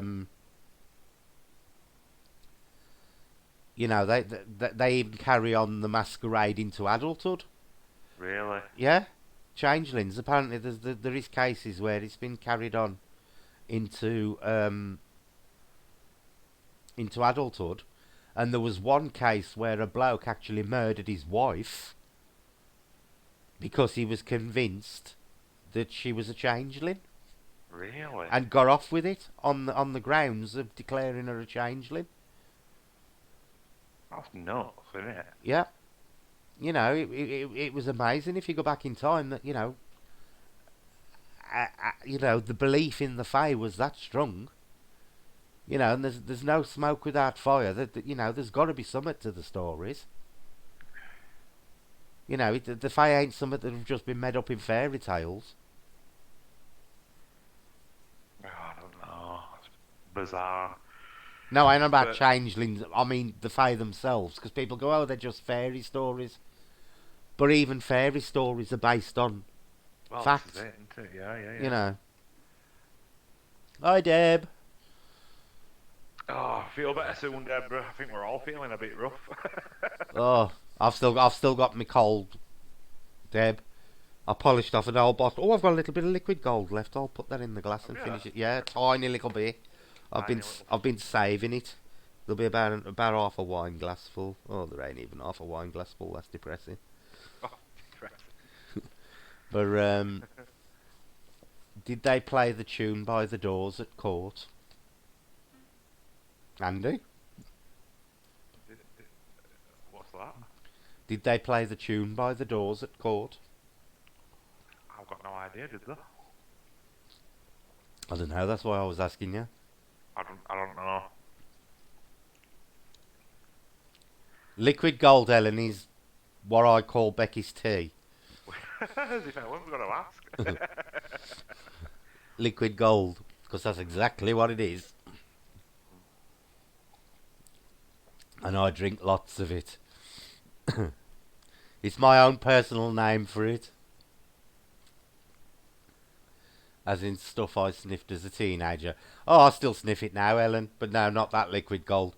Um, I'm truly enjoying the stream. I've been listening while I clean, decorate, and cook. Oh, love. I'm glad we're keeping you entertained, Tara. Andy, can you just chat for 2 minutes while I just nip to the loo? Because I'm Yeah, no worries. dying. Cheers. I am kind of eating a cupcake at the minute, so you'll have to bear with me.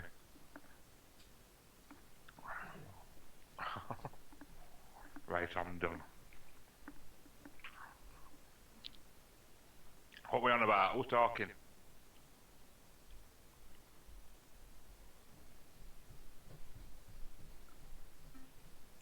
Liquid gold.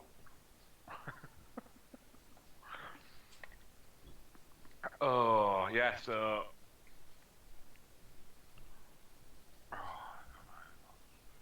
The doors. Oh, doors! Ah, I've got you now, Lee. The hell.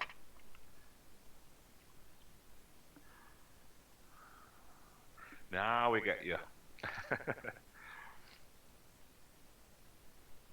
I'm very echoey. Yeah, it's this microphone, Ellen. It's a bit crap, to be honest. It sounds all right over Skype, but then when it goes through Brett's thing to put it into YouTube, it just turns me shit. So I blame him. To be fair, my microphone's dead right. It's always set up.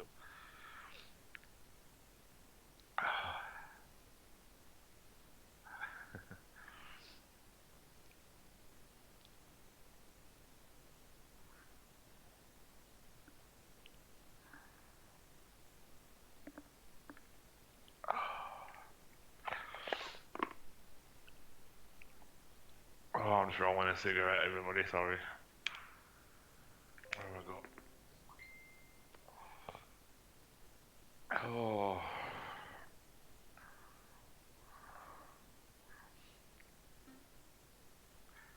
So have we finished on Flat Earth topic then? Because I ain't seen Flat Earth Society for a while. I think Ellen's scared them all off. Yeah, Selena. I think the true liquid gold there is the old poppers.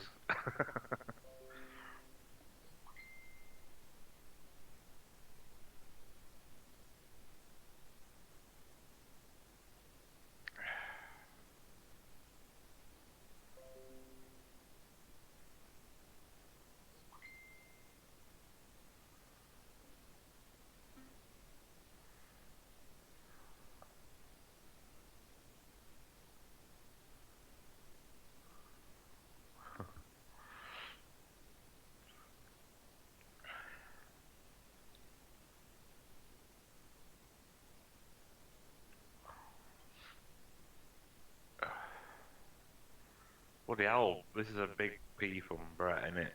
It's taking ages. Oh, he's here. I can hear him coughing.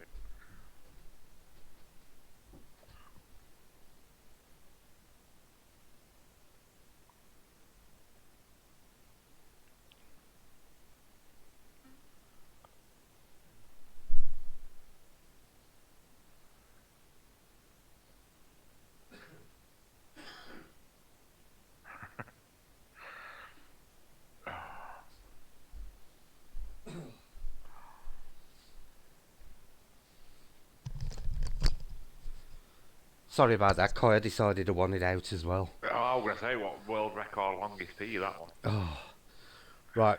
Ouija boards. Andy, I never imagined you as a cupcake kind of lad. What have I missed?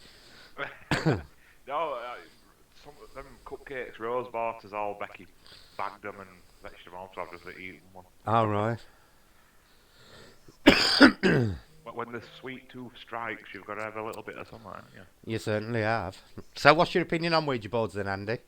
Me, I love them. I think they're rather difficult sometimes to get going in, this day and age. And obviously you've got all variables of trusting who you're doing it with, that they ain't going to push it. Yeah. But if you're getting true communication, what we believe is true, I think they can be really good. I've had some good experience. See, I've used them for years. What's everybody else's opinion in the chat on them? Personally, I've used them for years. I can honestly say I've never had anything come through that's claimed it was a demon. No, same here.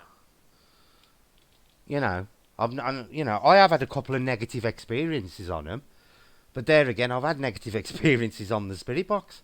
Well, this is it. Well, look at that conversation I was having the other day Yeah. when it was asking me to worship it, whatever it was. Yeah, I was doing a spirit box the other day. Quite interesting. It was telling me Andy needed all his teeth pulled out. All of them. It said Andy's teeth out, and then it said something about are you standing before me? And when I asked why it wanted me standing before it, it asked me if I wanted to worship it. So I promptly turned the spirit box off. But yeah, I've got no problems at all with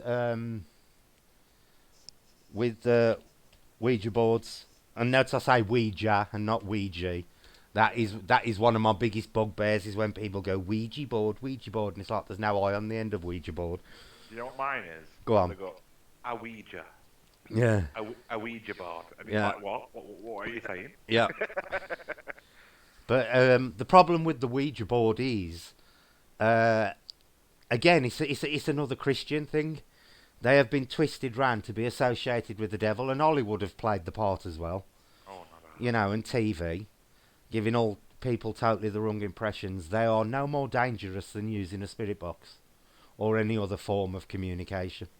This is interesting. Ellen's never used one. Oh, Ellen. Well, you'll be happy to know, Ellen, that I've got one.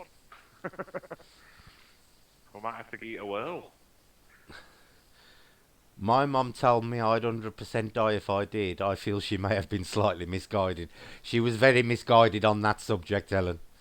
Believe me, they are no more dangerous than a spirit box or automatic writing or going to visit a medium. Yeah. That's right. Well, I'll worship it. It's the way you lads talk. Now that's what it said to me, Lee.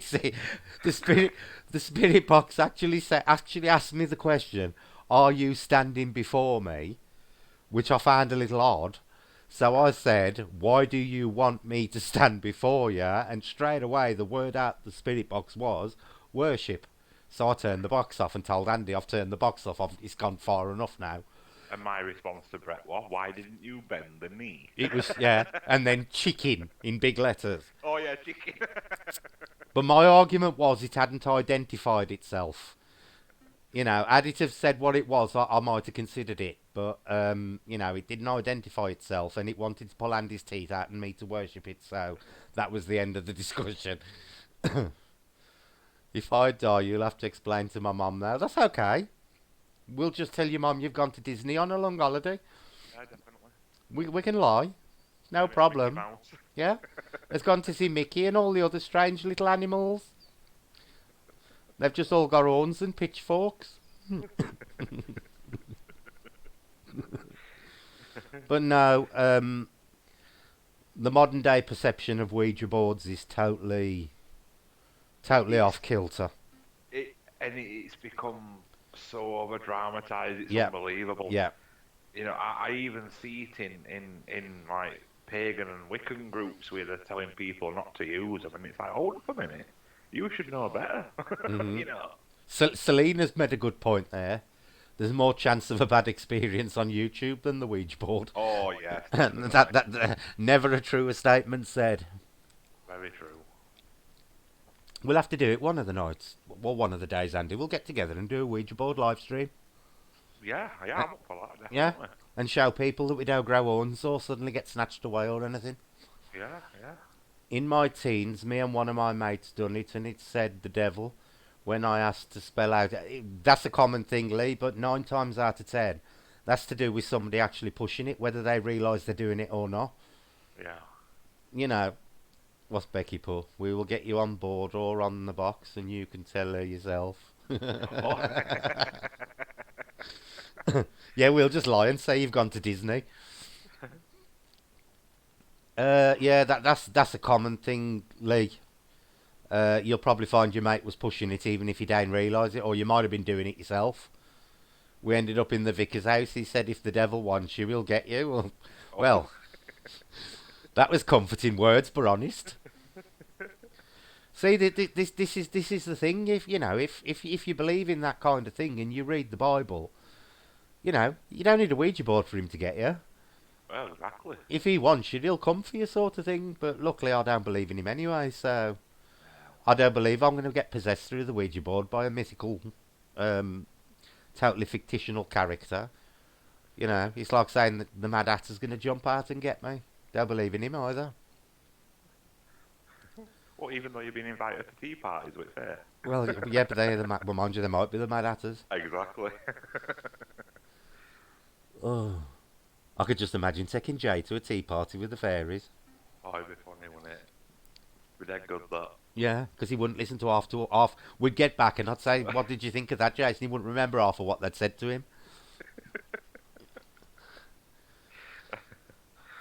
What's your thought on scratches? They're painful, Chris. What's your mark on scratches? Yeah, the painful unless it's the right situation. Yeah.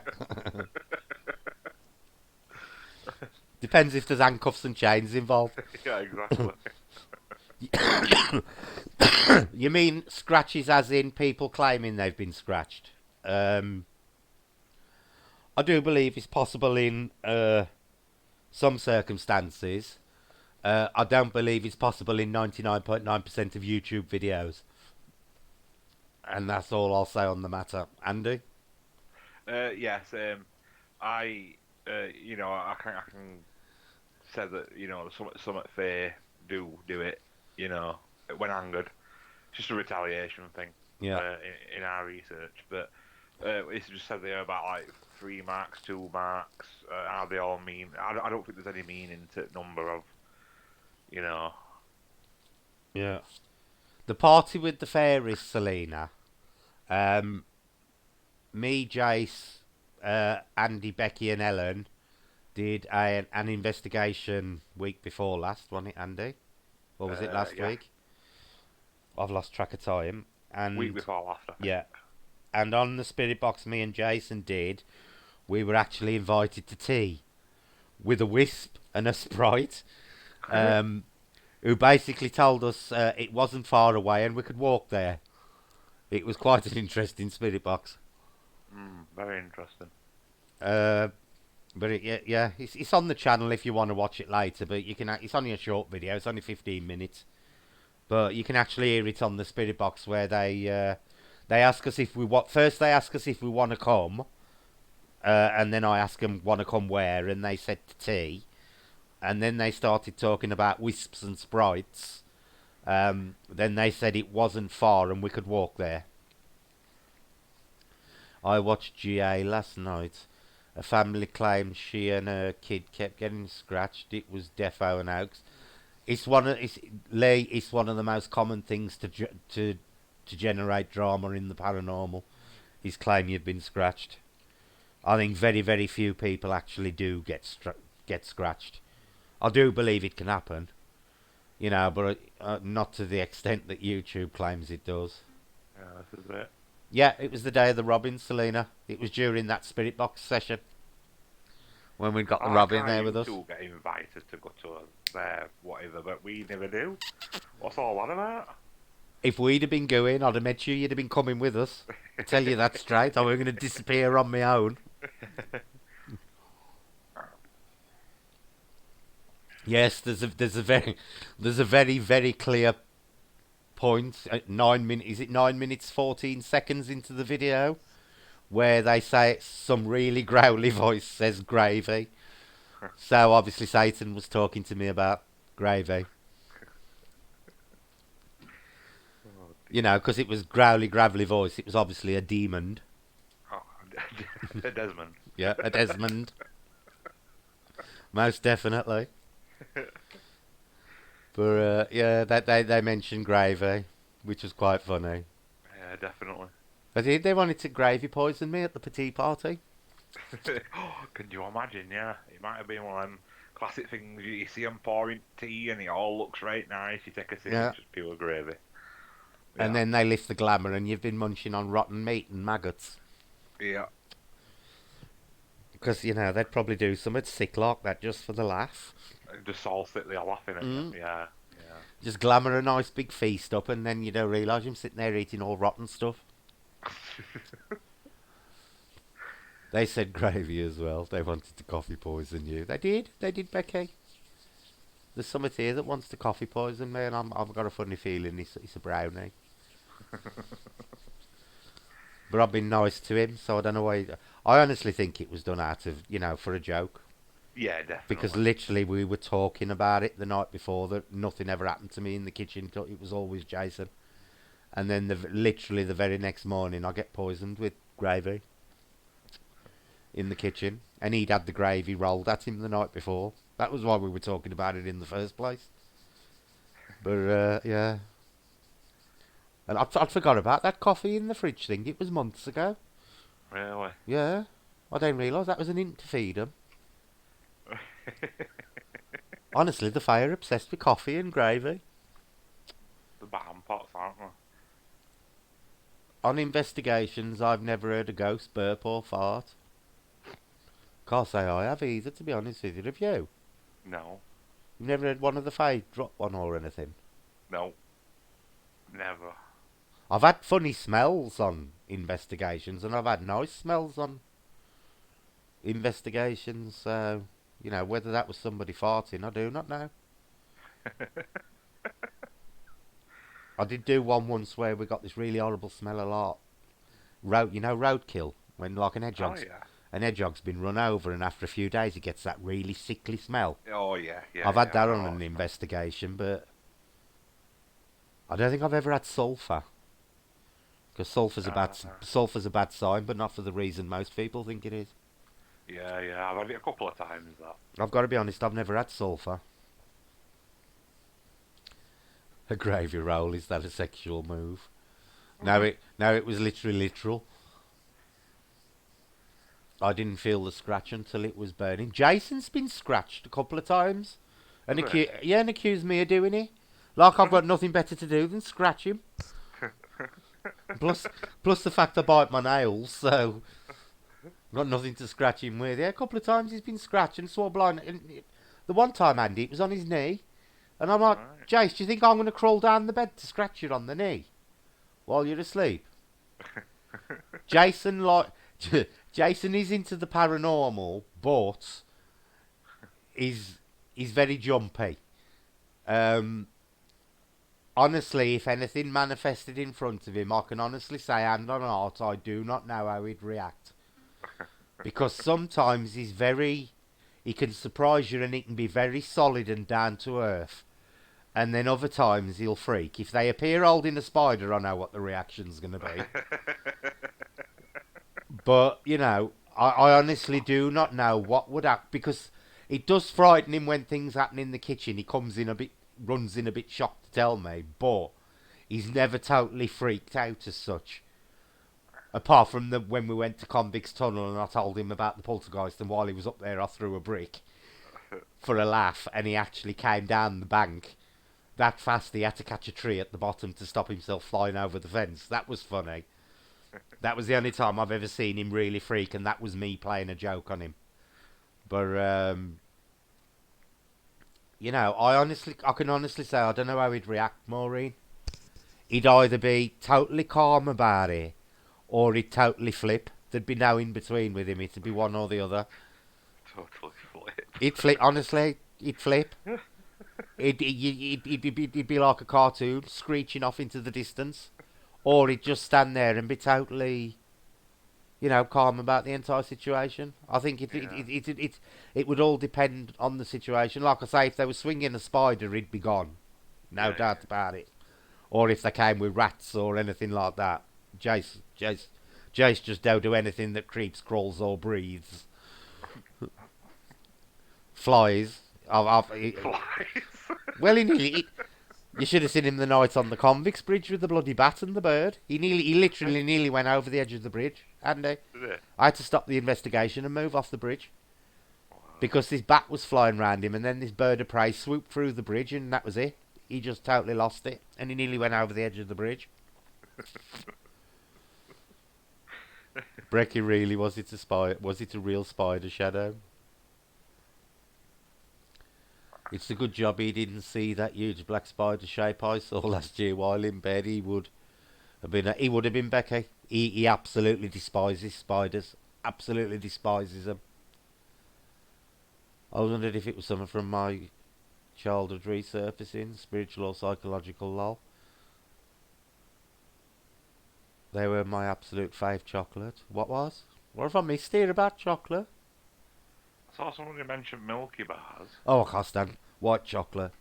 My son used to love white chocolate. He used to make me Eve. I like it. I don't like white chocolate, and I cannot stand Caramac. You know that Oh, I like them that as well. caramel chocolate is disgusting. It's got to be milk chocolate or nothing. I used to love Dime Bars, mate. Oh, See, I'm a bugger for things like galaxies and mint arrows, mint arrows, good. whispers, anything like that. But Yeah. Twixes, Marses, can't stand Snickers. And it's Really? it's weird, Andy, because I love chocolate and I love peanuts, but I cannot stand them together. Oh. It did the dangle thing from the ceiling like Spider-Man. What did? I've seen a spider, I froze and was hoping it was not near me. It landed on my leg, lol. Jason would have had an heart attack if that happened to him. He would literally have had an heart attack. I once sat on the toilet when I was younger, and one come down on a web, next to me head, Mm-hmm. and I could see it right in my face, and it reared up, like its front legs. Yeah. It reared up. I'm that right. I had to swoop underneath it and run. Do you like spiders then? I'm not right keen.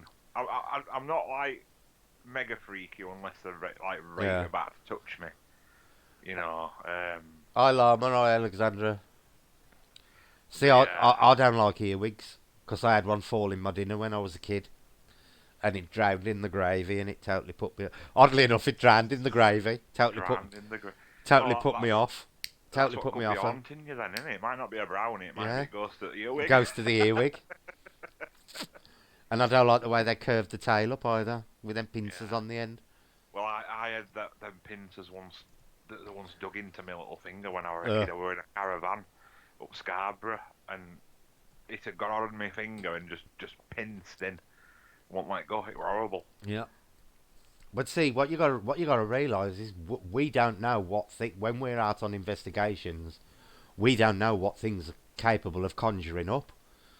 We don't know if that can access your darkest thoughts and think, Yeah. you know, he don't like spiders. I'll conjure a 4 foot tall spider running after him. You never know. Oh, can you imagine? You know, because I'll be honest, if I saw a 4 foot earwig coming towards me, I'd be gone. I'd be gone. The equipment would stay where it was. I'd be out of there. Yeah. I'd be out of there. You should see how big the Avondale spiders in Auckland. I love spiders, Stephen. Love them. Absolutely love them. My uncle usually gives me his tarantula skins, and next time you're up, you'll have to get one on your hand for Jay. He'll freak. Honestly, he'll absolutely freak. Yeah. You know, he wouldn't believe, because I used to work in a reptile shop, and I used to keep spiders, and I was telling him the one day that they lie on the back like they're dead to shed the skin, and it looks like a spider. He wouldn't believe me. Really? Yeah, he wouldn't believe me that a spider sheds its skin. Really wouldn't believe it. I'll have to stick it to the ceiling and not say out when he looks up. No, what you want to do is get him talking, and then just stick it on the arm of the settee next to him, and then watch the reaction when he turns round and sees it. Honestly, he hates them, Andy. He absolutely despises spiders. This is how evil I am. Sometimes I dangle bits of cotton off the door frames, Right. and when he walks in and they brush against his brow, he thinks they're spiders' webs, and he just totally loses it. Honestly, the stunts I pull on him, you wouldn't believe. Well, you saw that video the other day. I did it again to him last night, but I didn't record it. Oh dear. The Grey Monk of Rotherham struck again last night.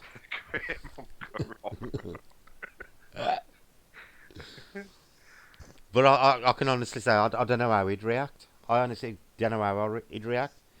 Because he's seen things a couple of times when we've been together, and he's been all right over it. He's been alright. Yeah. So he got Yeah. that visual, didn't he? Yeah, he were alright. And he was fine. I think it'd be more if it was I think if there was less human, he'd probably freak because he's more frightened of animals than people, sort of thing. Yeah. God help him if anything ever appeared as a spider or a creepy crawly. That would be his ultimate nightmare. I ain't been mushroom picking in a few years. Bit late in the year now for him, unfortunately. It is. You only get about a month, don't you? Yeah, Yeah. it's normally around about October-ish, isn't it? End of Yeah. September, beginning of October. Funnily enough, Shrooms was on the Horror Channel the other night. I watched it. All right. Quite an interesting film when it turns out has killed them all at the end. Yeah. But yeah, there's all sorts of weird and wonderful things that go on in investigations. But I can honestly say I've never smelled sulphur. I've Right. smelt other weird and horrible things, but never smelt sulphur. And don't particularly want to either, to be honest with you, knowing what I know now. Yeah. Yeah. This is it. Also, I watched that clip of him when I'm sad, lol. Which clip? When the grey monk Ah, strike. right. Have you put it on your phone yet? No, not yet. It's an amazing noise. That's what. That's what he does. That's what he does. But I think he's getting more and more desensitized to it, Yeah. and I've noticed the last few. Hi, Robin. Um, I've noticed the last few weeks he started to post things on people's Facebook pages, Yes. quite Yeah. Yeah. Yeah. interesting things as well. And and I'm thinking, where are you digging this? Because he ain't even a big poster on his own page, Mr. Vernon. Hey up there, no. Yeah, we've discussed the L house in length. Um, but he's starting to dig up some really good stuff lately. Yeah. Yeah. I want it as my alarm tone.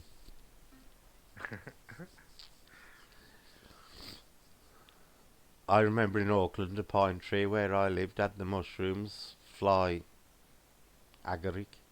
Oh, that's some red spotty That's ones. the Yeah. red ones that we saw, weren't it? Yeah. Yeah. Yeah. No, I'm still flued up to the eyeballs, Robin. Absolutely flued up to the eyeballs. I ain't coughing so much tonight, but all I'm doing, I'm going to bed on a night, and about once an hour I'm waking up in just a fit of coughing. There's no worse than that, though, is there? To be honest with you, Andy, it don't normally when I've got a cold. Once I'm asleep, I'm normally all right. But this Right. this one I'm literally every hour, waking up and just cough, cough, cough, and once it starts, can't bloody stop it. Yeah. It's a nightmare. Hi, Andrea. But yeah, I was reading somewhere on the Bermuda Triangle today about that moving thing as well, Andy. All right. That Yeah. they're saying it has moved Right. about 12 miles. All right. Oh, cool. So it is right. It has moved, and I was reading about another triangle, but it's a land triangle, and it's in a national park somewhere in America, where people have just suddenly disappearing off the face of the planet. Yeah. I'm drinking a glass of honey laced liquid gold, so I'm all right. Neon mug. Yeah, you'll have to excuse me. I'm a bit sniffy and snarly. Try a hot drink, gravy granules, maybe Brett. Yeah, I'll have a nice warm cup of gravy. I'll be fine tomorrow with a bit of honey in it. And that was interesting the other day, Andy. When I didn't, because I've read up on a lot of the Stocksbridge bypass. I didn't All right. realise till the other day that there's a bar gas connected to it. Yes, there is. Yeah. And I don't think I've he's been never heard spotted it. for a while. Yeah, I've never heard it mentioned in relation to Stocksbridge before. I hope you not. No. Ah. For people who don't know what a bar guest is, it's basically it's one of the form of the black dogs, but it differs in what they call hellhounds because they believe it's a shapeshifter, Yeah. and it's got a really strange attack of jumping on people's backs and That's clinging it. to the Yeah. backs, and it's supposed to have razor sharp claws and teeth and glowing red eyes. And apparently there is one linked to the Black Monk of Stocksbridge, Yeah. which I don't, Bermuda Triangle. You should know about the Bermuda Triangle, Robin. It springs off the southern coast of Florida. Um, but yeah, I didn't even realise there was one, and I can't find that video I was watching that I was telling Sam about. That Irish vampire. It was really interesting, that one, Andy. Oh yeah, I tried looking for it in my book, see if it were in there, but I couldn't find I'll, no. I'm But gonna I'm gonna have to do some more looking for it again. But yeah, but it was apparently an Irish druid who told him how to. Apparently, it went on for 3 nights. Him having to kill it over and over again. right.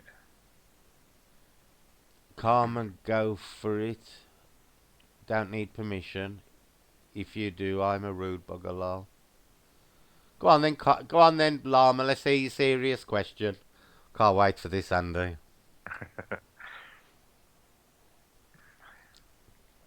Oh,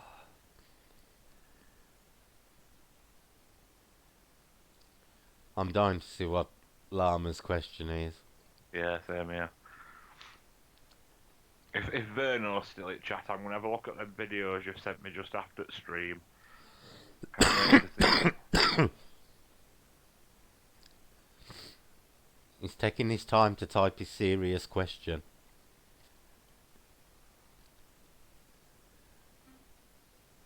Oh, I'm down to about 4 mouthfuls of tea left. This is depressing.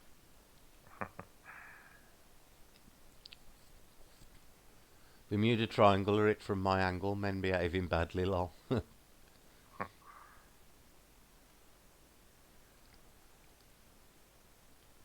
I don't know if Mr. Vernon's still on. I ain't seen him type for a bit. No, I haven't. It might be just be sat listening while he's looking through footage. Yeah. I hope he posts it up because I want to see that. Yeah, well, if he's got a collection of clips, I might be able to string a little bit of something together. Cool. Between live stream and clips that we took, I might be able to do a little bit of something. Yeah. Brett, have you heard the story of the pagan situation in the...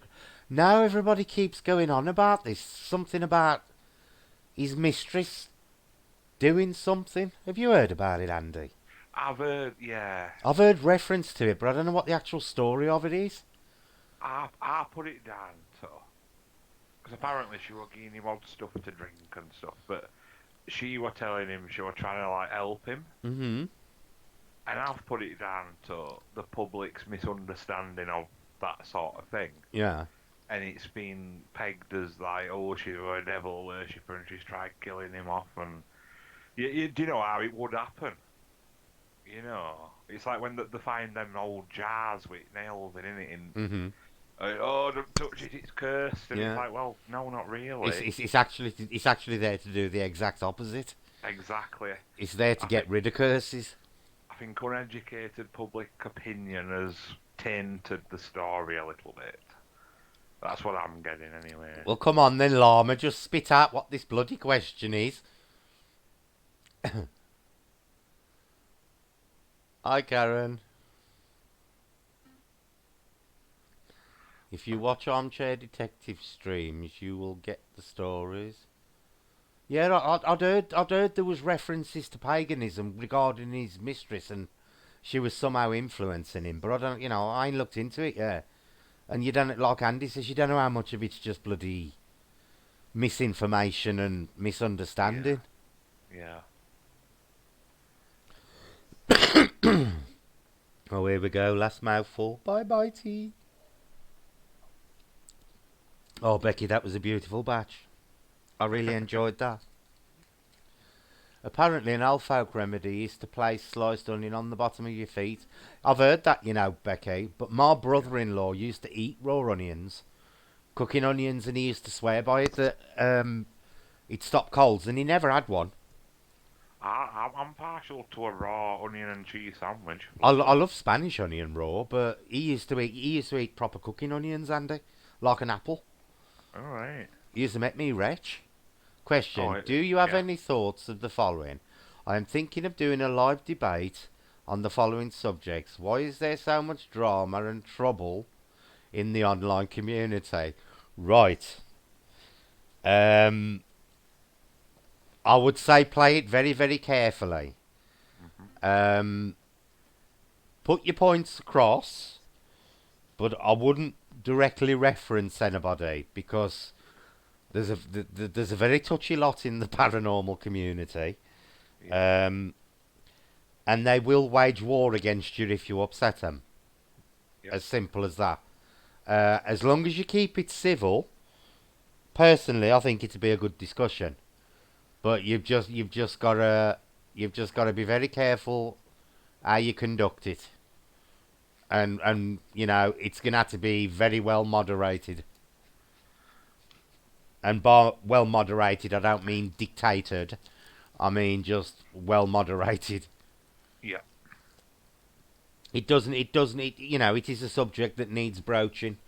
But the problem is, there are a lot of cliques in the paranormal community where, that they will stick together and they'll do all sorts of silly little things together. And you upset one of them, you deal with all of them. Um, I've experienced it myself in the past. I'm experiencing a mild form of it at the moment, but my opinion on it is, as long as I ignore them and do nothing back, then I keep my conscience clear. Yeah, that's probably the best way, isn't it? Yeah. What's your opinion on what he's planning on doing, Andy? I'm more or less same as you. You have got to understand, like Brett said, though, that there is a lot of cliques, and no matter what you say, they're going to band together, you know, and Yeah. they'll just defend shit out of each other until it comes to time where they want rid of somebody in their Yeah. own clique, you know. Yeah. You can see patterns, but what I suggest to you is as well is it don't take much to find out who's in it just for themselves, for to show themselves rather than anything truly paranormal, you know. And I won't even consider or bother bringing any of them people up into it, Yeah. you know. And you'll find that anybody, and it is a true statement, that do this because we're actually genuinely doing it, we very rarely get into dramas. Very rarely. Yeah. And to be honest with you, it don't matter what you say, someone will take offence. Oh yeah. But it ain't just restricted to the paranormal community. I used to do a lot of dog showing and judging dogs, and believe me, there's the same type of people in that community as well.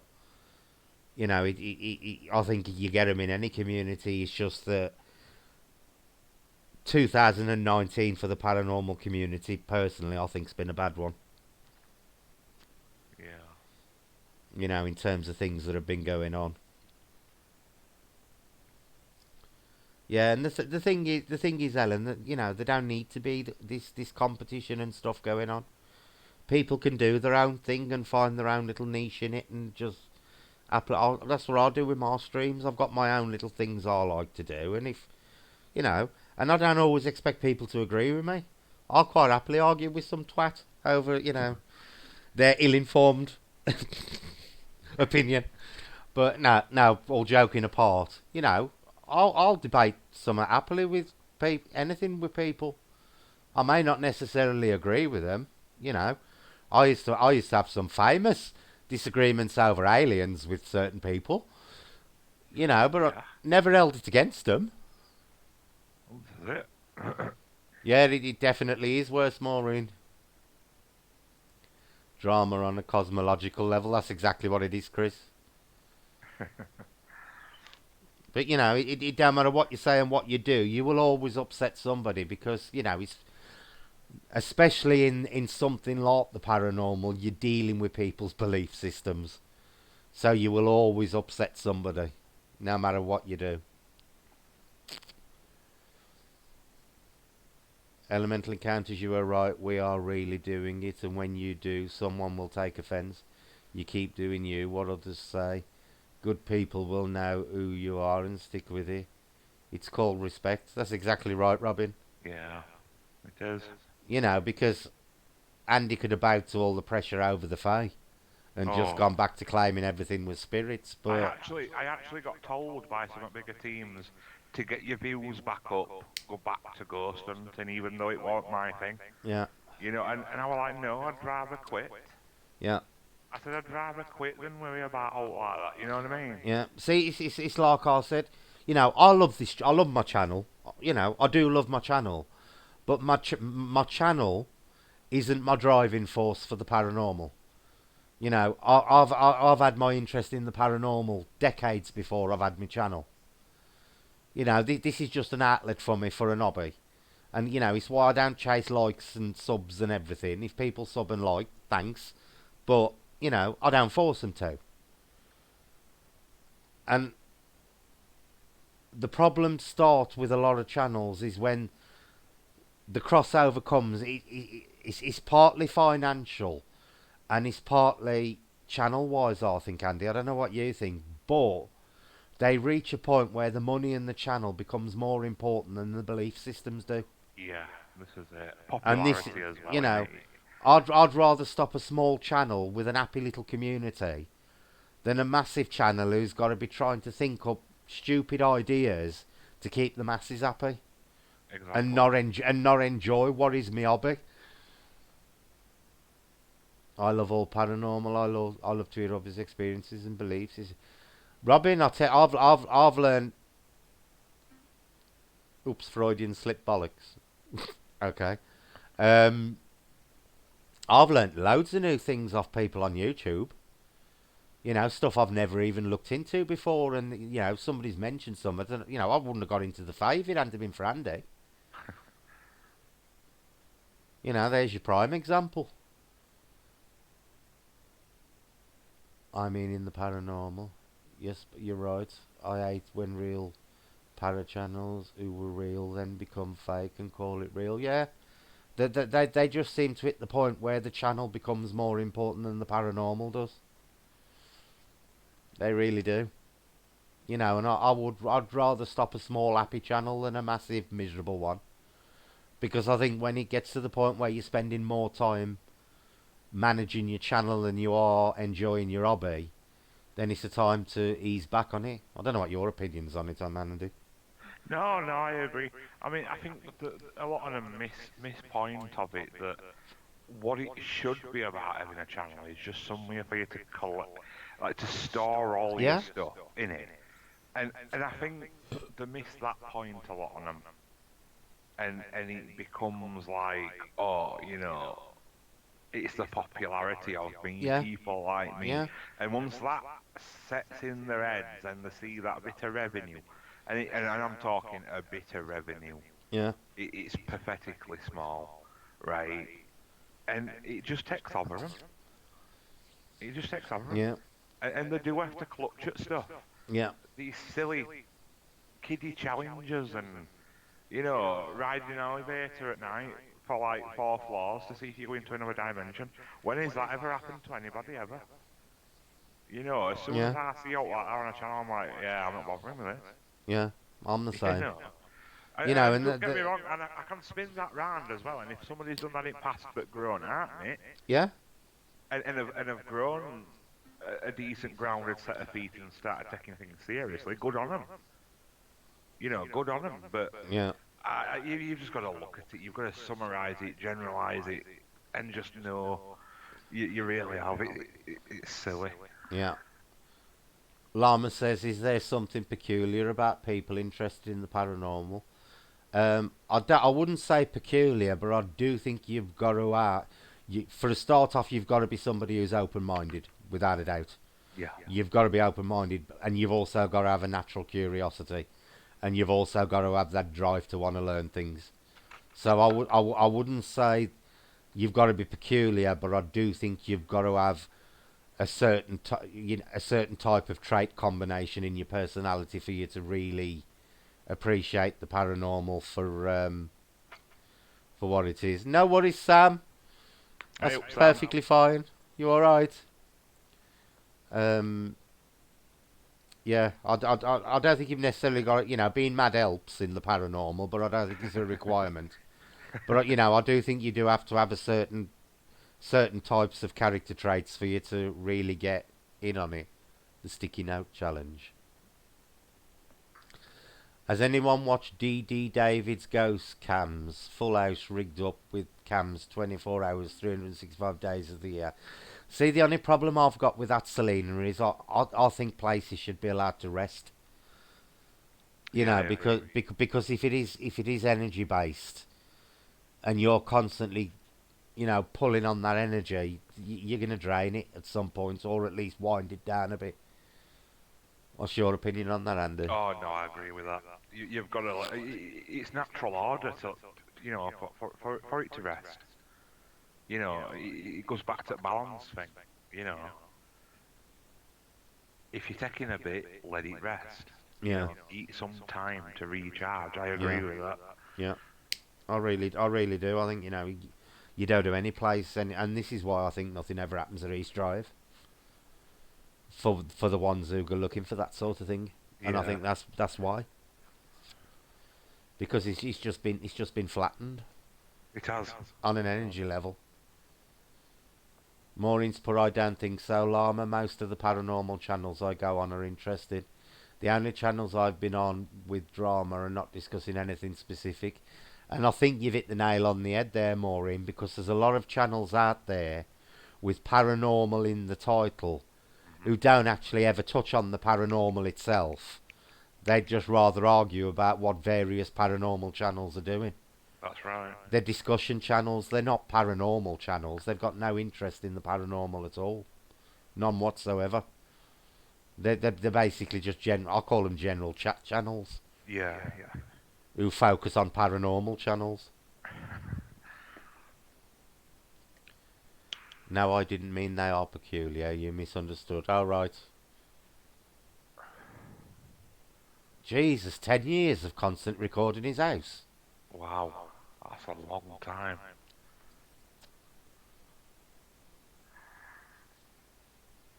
That's a hell of a long time. I always like to plan my discussions. I got to be honest.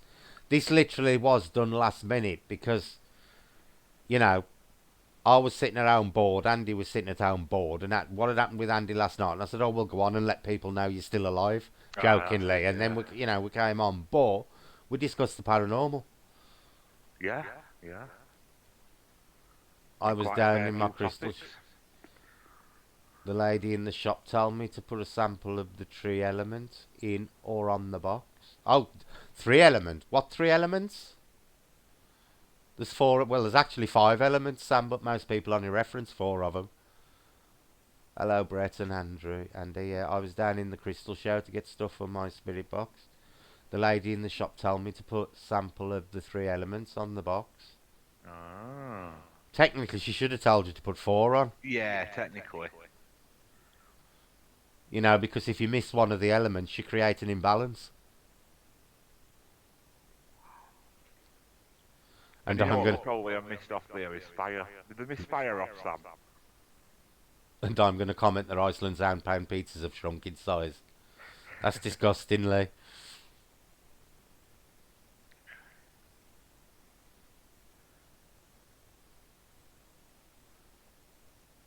I mean, there is something peculiar about those interested about the paranormal. I think a lot of people get into the paranormal through grief. I think it's when they lose somebody close to them, or they get into a certain age where they think, time's getting short, and they want that reassurance that, when the light bulb finally switches off, that somebody's going to turn it on at the other side. I think that's what it is a lot of the time. I got into the paranormal for entirely different reasons. I got into the paranormal through paranormal Yeah. experiences, Yeah. more so than, you know, a loved one dying or something like that. Fire and water. Well, what about air, Sam? Yeah, you can use a feather for air.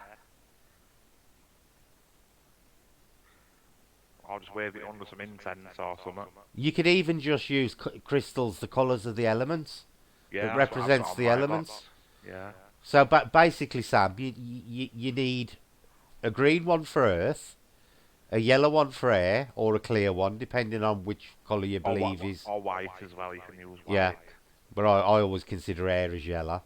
Um, red for your fire element and blue for your water element. Yeah. Earth, wind, fire, water. Now wind is air, Lee. The fifth element is actually spirit.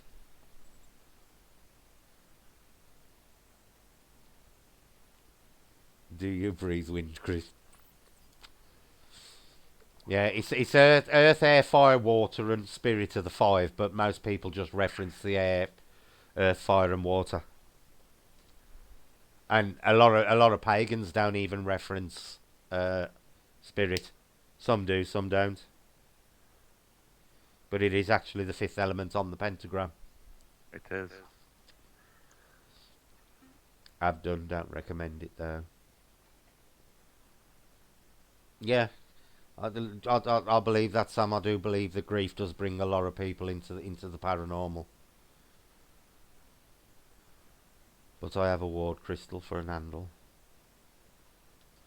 Yeah, it's funny she don't reference air. And considering the fact, the frequencies are coming in via the air, it's a funny one to miss. Air's considered as communication as well, Yeah. which is, a big purpose at box. Ooh, interesting. Okay, thanks, Billy. Now, mates. Now.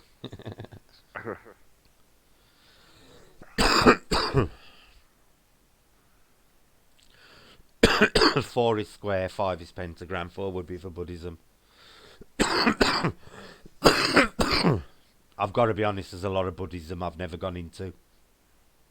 There's some bits of it I have, but a lot of it I haven't.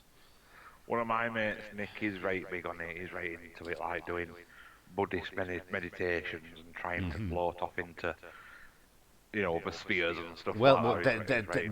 they're big believers in transcendence and the astral body, and yeah, because a lot of the Buddhist monks actually believe that they can astrally travel anywhere they want to. yeah. Yes, it was scary, and I got so bullied. Older, I realised it was a gift. See, it's funny when you ask people who say they've got psychic gifts, how many of them see it as a curse? I know. It is. I've met loads of people who've said, I wish it didn't happen to me. It's amazing how many people do actually see it as a curse. It causes a lot of problems in their lives sometimes. There's super glue all over my fingers, lol. I was about to come out with a dirty comment then. Is the drama and conflict because many are gullible and then they get upset when they feel or realise a channel is... No, I don't think it is that, Llama. I think a lot of the time is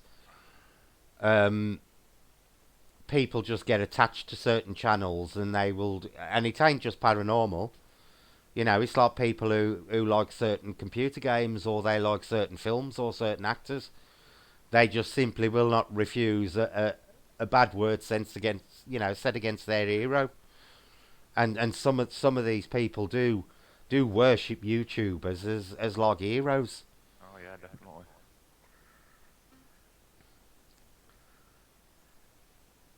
Yeah, that's right, Lee. There's loads of people get blagged out of the cash from so-called... This is why I don't charge for my card readings. I've always said, it's something I found I can do. So, and I ain't going to charge people for it. I'll just do it. They can have one for free if they want one. And in comparison to what I've seen some people doing, you really could. Yeah, I know. I could make a nice profit off it if I chose to, but I choose not to. 5 Wiccan, 6 Jewish, 7 Elven, 8 Spirit, 9 I think something to do with channelers. I've no idea, Chris. I know 7's Elven, I know 6 is Jewish, and I know 5 is Wiccan. Well, 5's pagan more than Wiccan. The 8 and 9 I've got no idea about. I've got to be honest. Did you know about the 8 and 9, Andy? No, I've never looked into them ones. No. I've no idea what the other 2 would be for channelers. Gobshites ruin channels. But the thing is, um, Lee, is people do have to take personal responsibility for their channels. You pick your mods carefully, but there's got to be times when you've got to be prepared to override your mods. You know, because when Yeah. all's said and done, it's your channel. You've got to ultimately take responsibility for your own channel. You know, there's there's times when people have banned people off my channels and I ain't found out for 2 days. And I always say to people, if you ban somebody, let me know. Yeah. You know, and there's times when, you know, if somebody was banned and I thought they would, you know, they shouldn't have been, I'll lift the ban, but I will tell the mod why and get their side of it first before I do it. You know, but you can't become frightened of your mods on a channel. Yeah, and Lee, I used to know a woman who used to do it on the phone, and that woman used to make £5,000-6,000 a month doing it. You know, I could set myself up with a little phone line and talk to people all day. But that woman never even had a deck of cards in front of her, let alone gave her many readings, genuine readings. She'd be sitting there doing her ironing or talking to her, you know, sitting with her daughter watching whatever. Yeah, you know, there's a lot of responsibility being a mod, and you have got to trust the people that mod your channel. You know, the biggest mistake most channels make is just inviting all the friends, rather than picking people who actually know what they're doing. You need level-headed people. Andy, what the man's green face with the leaves around his head? I brought one to go over the speaker with a green light behind it. It's meant to be a door knocker, but I cut the handle Green off. man. I think she's talking about the green man. Green man, yeah. That's cool. That's what I've got on front of mine as well, Sam.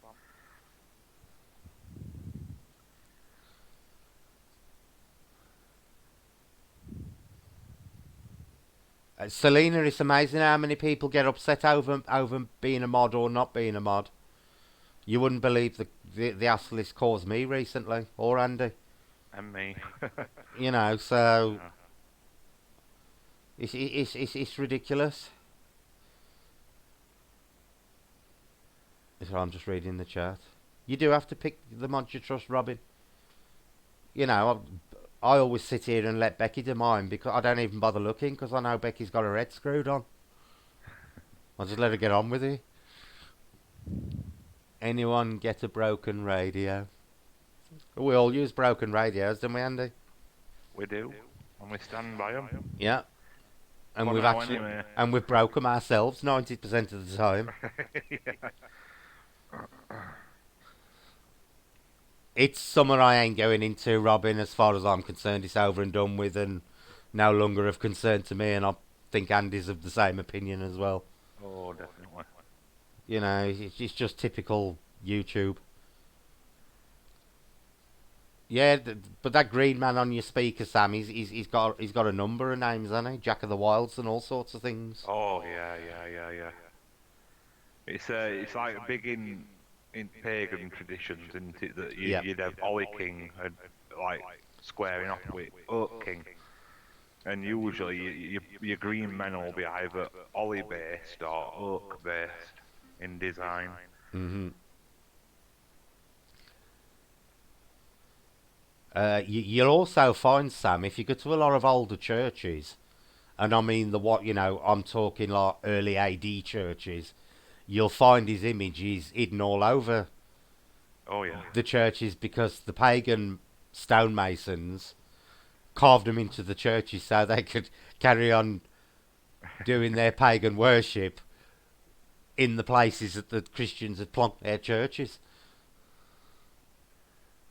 You was going to say what, Sam? Carney, you don't if you consider, would I like this said about me or my mum or gran, then it should be deleted no matter what. Yeah, exactly. If I was a mod, I'd end up barring most of the channel of a week after a few.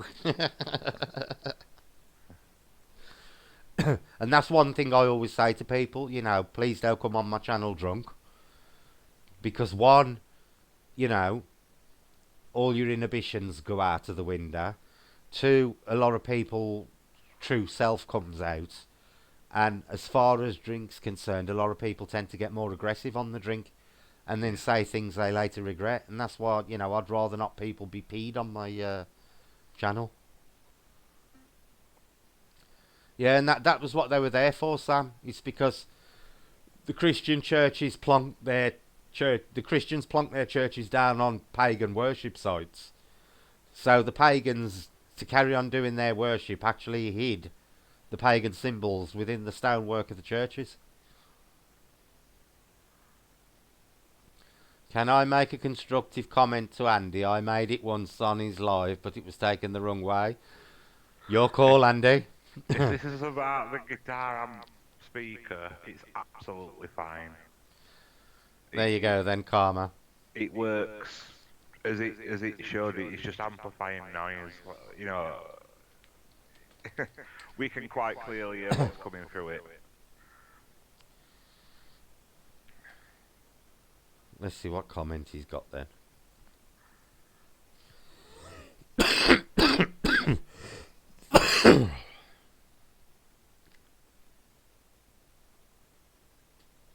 Yeah, I broke a nice Roberts radio the other week, and it's served me well ever since.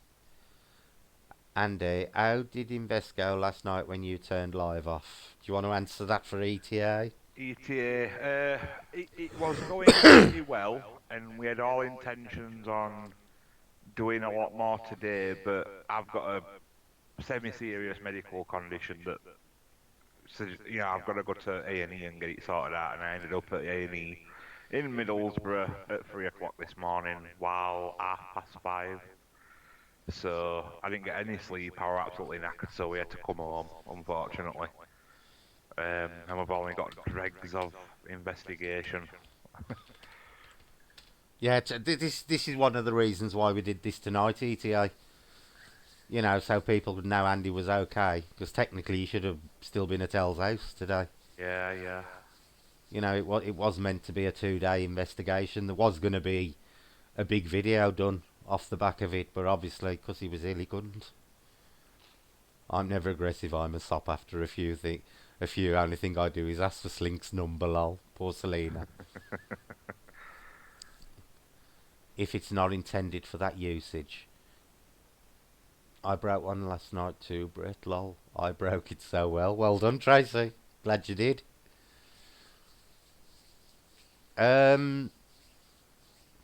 Originally, Karma, radios weren't actually used in ITC. It was white noise generators. That was the original equipment they used. There was no radio transmissions involved at all. It's just that with modern technology, radios are cheaper than, putting together a white noise generator. Yes, Watch Chat Live, you was talking about your illness. Hope you got chance. Yeah, well, you are planning on going back in your Andy. Yeah, Rose has kindly said that I don't know if she'll mean this wholeheartedly, but she says there's only us now that she trusts to go back. Bless her. So I've set something up at New Year with her as soon as I've got a little bit better. So hopefully there will be something more to come from that place. That's good. You really need a full frequency, full response speaker, not a guitar amp. See, the thing is, Karma, is you've basically, that has got to come down to what you believe. Personally, I believe the way they work is that the spirits will actually manipulate the sound they've got to work with, or whoever's coming through the box. Because I don't always think his spirit should get through. And I know there's been cases where people have actually heard living people coming through, who they know. Andy, as you know, talks to all Fae on the spirit box. And I think that they will manipulate, they can hear what's coming through that speaker, and they will manipulate the sound accordingly. I don't think you need a full frequency speaker for them to get their meaning across. I think they can manipulate the sound well enough to work with what they've got. A guitar amp is designed to apply distortion as the volume is increased. Well, no, because there's a variable, um, there's a variable release on that distortion, especially on that one we use. You can either have distortion off or on. Um, Well, there's a clear channel in there. There's a clear channel option yeah, yeah, where it literally reproduces the sound with no distortion whatsoever. yeah. Oh, and the good news is, people, I've just ordered parts of my stuff because I'm building a box similar to Andy's. Hey, project time. Yeah, Andy's going to give me an hand sticking the bits of the amp together because I really don't want to do that bit Oh, it's interesting. because I just cannot use a soldering iron. I really can't. Oh, I use it and they manipulate sound very well. I don't even use an amp. You don't have to. When we're out in the garden, you don't normally take your big box, do you, Andy? You normally take one of the Yeah, 587 or the PSB yeah. 7. I actually took both. I took the PSB 7 and the Roberts to my last one. Neither of them with an amp.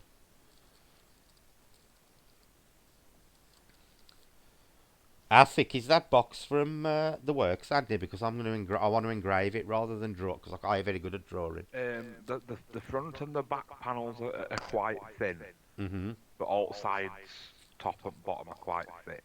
Right. Okay. Um, yeah, I engraved like a wooden panel look into mine, and they were just enough to get that depth of Okay. like drop. Yeah.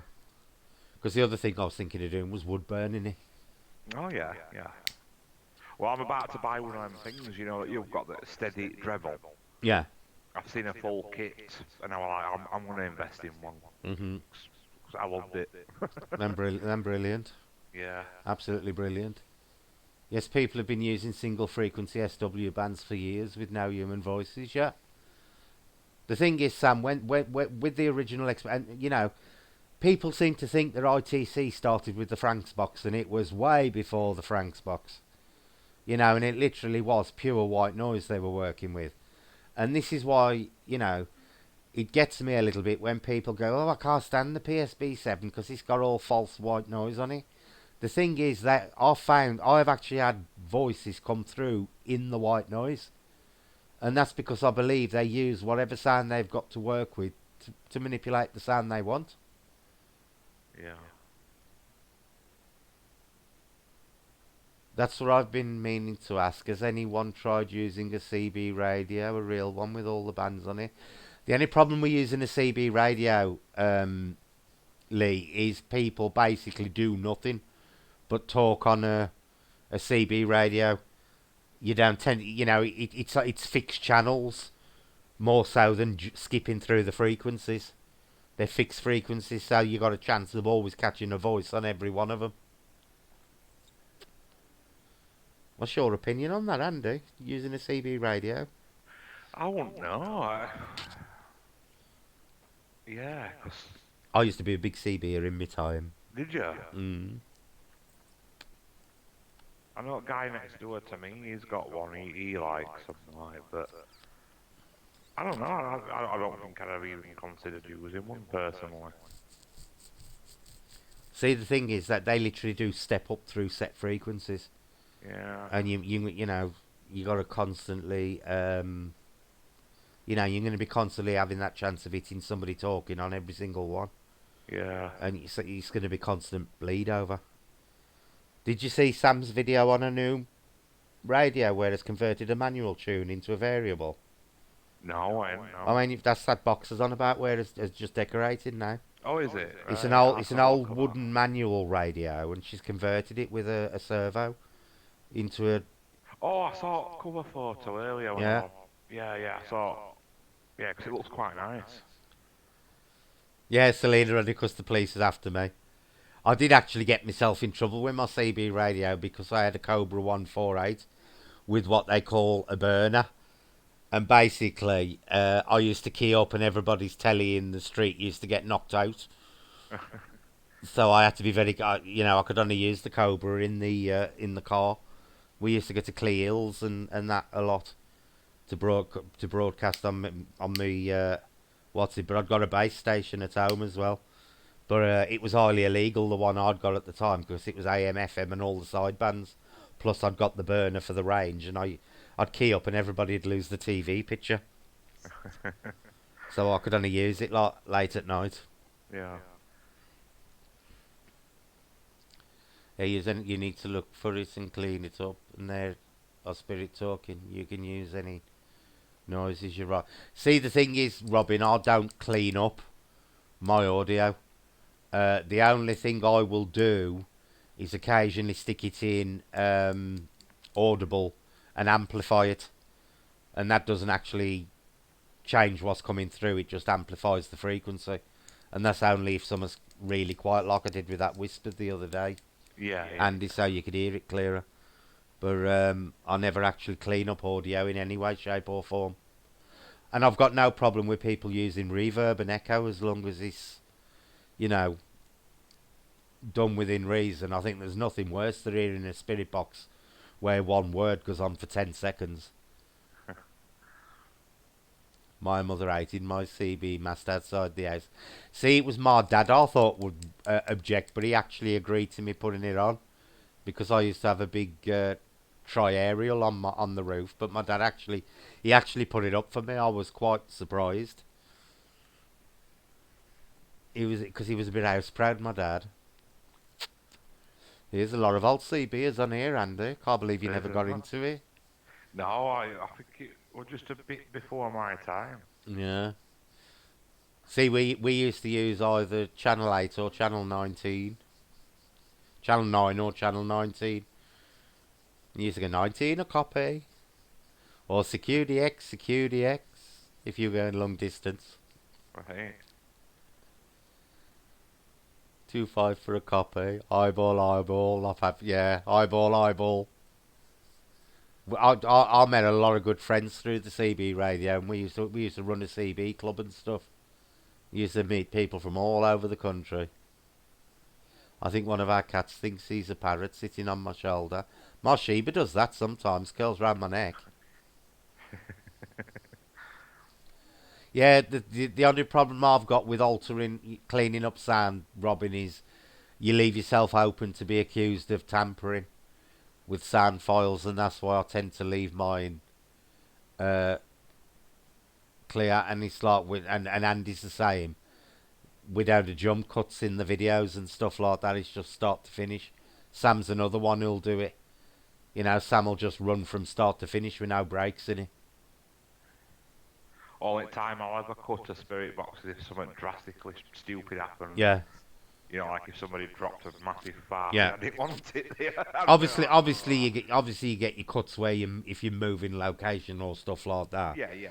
But once you get your things going, you tend to leave them on, don't you? Until that's it. If it's a nice run box, Yeah. leave it full. Leave it full.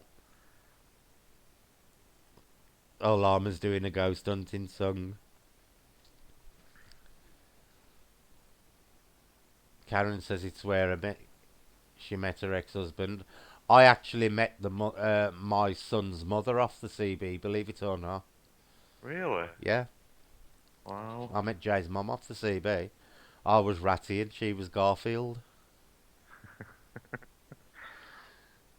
Slink yours can sing to me anytime, lol. Oh, Lee's serenading Selena. He tries his hardest with Selena on every stream. I ran a radio station through the CB band and I had to shut it down in case I got caught. Yeah, Sam, you had to be very careful in the day. True, but we know we're not. I don't clean up anything. I'm showing the only time I do it is when Oh, yeah. Well, fair enough if it's just for personal use, Robin. But I wouldn't clean up anything that I was going to, put out on the channel.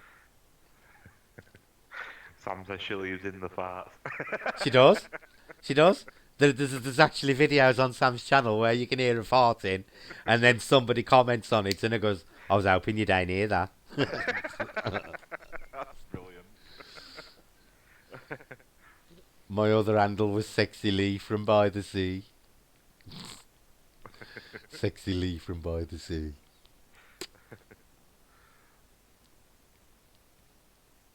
I thought when I said Cherry, then it was Cherry B. I wonder what's happened to Cherry, Andy. Cherry pie. Yeah, Yeah, yeah. She's been on for, well, it's got to be months now. couple of months. Yeah. I hope she's okay. Suddenly disappeared. Hi, Cherry, by the way. Sorry.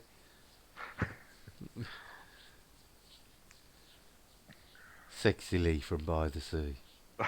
It's got you with that one, hasn't Yeah. it? Can't believe you never had a CB, Andy. No, never. Oh, you had a bad childhood. Deprived child. My childhood was mainly being in the bush, making bloody weaponry like bows and arrows and Mhm. spears and catapults. I was one of them type of kids, Well, me. I used to do a lot of poaching when I was younger. Alright. When I was like 13, 14, 15, because my mate's dad was big into poaching and he used to take us. I was big Hey. into poaching. Shouldn't admit to that. Uh, lol, just saw you alive, been running all day. You've been running all day. You must be knackered.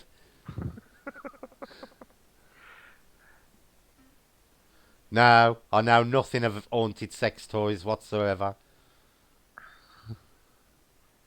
Have the amateur bands here to listen to the taxis. I have a few Bearfeng Andels here and they're really cheap.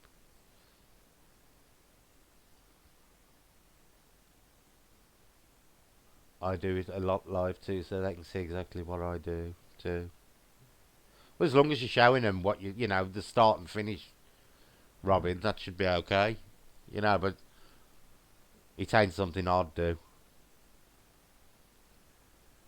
You know, I'd rather just run my stream than have to explain everything. Yeah. Because as Jace will tell you, I am not the most patient of people. Andy too young for CB. Oh, he ain't actually. I'm gonna say I'm like 38 next. Mhm. Next month. Next month. Maybe the toys are faulty from China. I saw you on Mama Cass and you were talking to me about the lucid dreaming. Yeah, I know. I remember, Cherry. Uh, a lot of people consider it a sign of somebody with psychic gifts. Lucid dreaming. Ask Philip. Yeah, ask Philip off Paratech about haunted sex toys. I couldn't believe that the other night. Andy, Is that that that guy, finger? that guy spent close on a minute with his camera full on a melted vibrator, trying to convince people it was a finger. And I'm thinking, you're broadcasting a sex toy on your live. You want to be very, very careful what you're doing. And and it was the fact he kept going, I ain't gonna touch it. It's a finger. And everybody in chat's going, I know what it is. I know what it is. And I'm thinking, you're broadcasting a melted vibrator on your live. Did he innocently not realise what it were either? I don't think he even realised when everybody was Right. saying. Yeah. And I actually put in the chat, it's a melted vibrator. And he weren't taking any notice of his chat. He was that scared about getting out the area. I think he'd forgot about reading his chat. And it was literally a vibrator that had melted and bent over like a crook finger. Amazing. Well, if the battery runs down, we may want it to be haunted, lol. It was funny, Sam. But he was Andy. He was literally stooped over it with his camera zoomed on it for nearly a minute, going, "Oh, I ain't touching that. It looks like a finger." And I'm thinking, well, I suppose it is in one sense. Amazing. But if you think about the size of it, I don't know how big people's hands are in Ireland because they must have fucking big hands if he thought that was a finger. Honestly, it was hilarious. It was absolutely hilarious. But yeah, I sat and watched Mama Cassie's video the other day of her making the soap bombs. It was fascinating. Oh yeah, I dropped in on that Oh, briefly. it was like a terrorist guide to making explosives. The Yeah, because I chemicals that was dropped into mixing that together. because I said to her, didn't I? I said first thing about bath bombs. We would talk about bath bomb. Yeah. First rule. Honestly, you would believe the chemicals that go into them. All sorts of things. I keep having dreams, and then in them, my 21-year-old is always young again. It's been going on for ages. Is that just 'cause I'm getting old? Could mean something, Selena. They say if you have Yeah. recurring dreams, it's either someone external or your subconscious trying to tell you something. I'm now deaf, lol.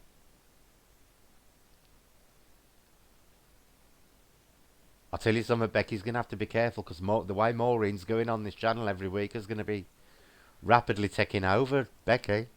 I'm gonna say you're gonna be coming last with point you, Bex, if you don't get on me. Yeah, but they always say take notice of recurring dreams because even if it ain't something external, it's normally your subconscious trying to tell you something. Yep, the soap bombs were cool. It was like Breaking Bad, lol. She reminds me of Tyler Durden from Fight Club. Yeah.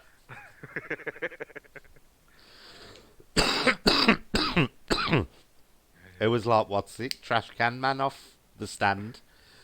Oh, it's one of my favourites. Do you know they're refilming it at the moment? Yeah, they're doing a remake, aren't they? Whoopi Goldberg plays Mother Abigail. Yeah.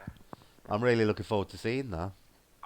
Yeah, me as well, because it's my favourite Stephen King book as well. And mine. I've got, old miniseries. Yeah. Can you remember that crow's head that Flag had as his banner, that right, like clean cut black crow? I've got that tattooed on my upper wrist. All right. Yeah. Oh, Mr. Vernon's back. Oh, is he? Yeah. I've just been listening to the early part of the stream. I can tell you all that we filmed Cara in the front room. Looking forward to seeing it. Yeah, I'm gonna have a look at them clips there now once I've done on here. Good night, ETA. Good night, ETA. What time is it? 12-ish. Right, we'll get another couple of minutes till 1:15, and I'll close the stream down for the night because we've been going for about 2 hours again, Amy, nearly 3 hours. Yeah, nearly 3, isn't it? So we ain't done too bad for a quick chat. Yeah. And you probably need your rest after last night. I'm at doctor's in the morning. I'm gonna see what they say. Good. See if they can get something sorted out. Aye. Right, we'll start winding it down in a few minutes. So, is there any last comments anybody wants to say before we wrap it up for the night? We'll see if anybody comes up. 12 a.m. Yeah, they realise it was that time. It's flew by, Andy. It has, hasn't it? To say we started, it was 9:25. I started the stream, I think. Yeah. It's absolutely flew by. It's been a good constant flow of conversation, though. Yeah. Then. I'm just nice when you have them like this. It's about time to make dinner here. I forgot about the time difference. Yeah, it's women to tomorrow here, Cherry. Breaking Bad wants you to have broken wallet, Lelon. Oh, that JS San. That's Jay's mom. Hang on. Right, yeah. Julie, tell the folks where we met.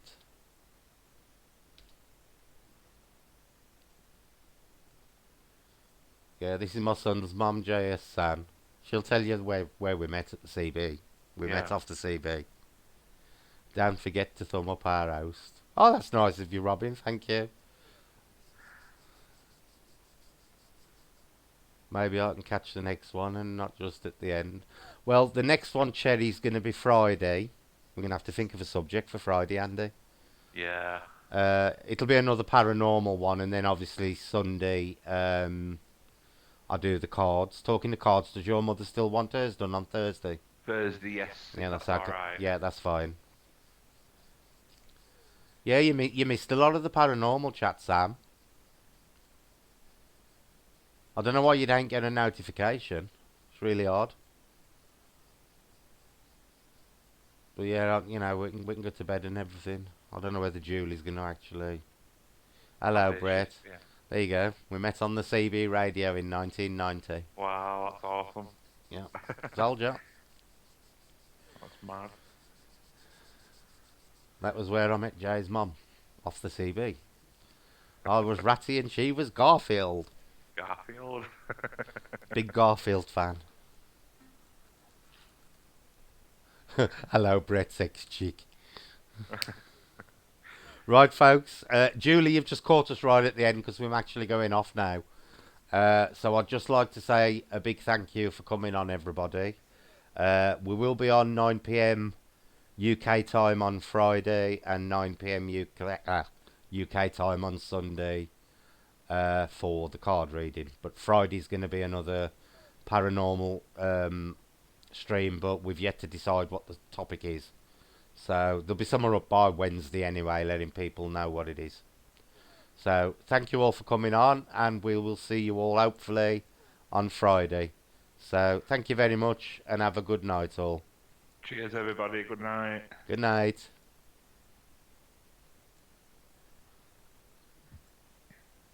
Right, Andy, I'm just going to switch to...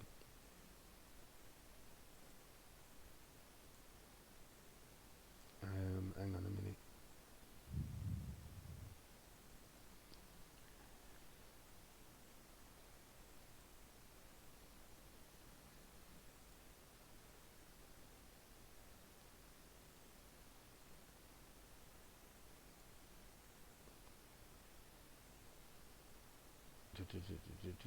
Come on.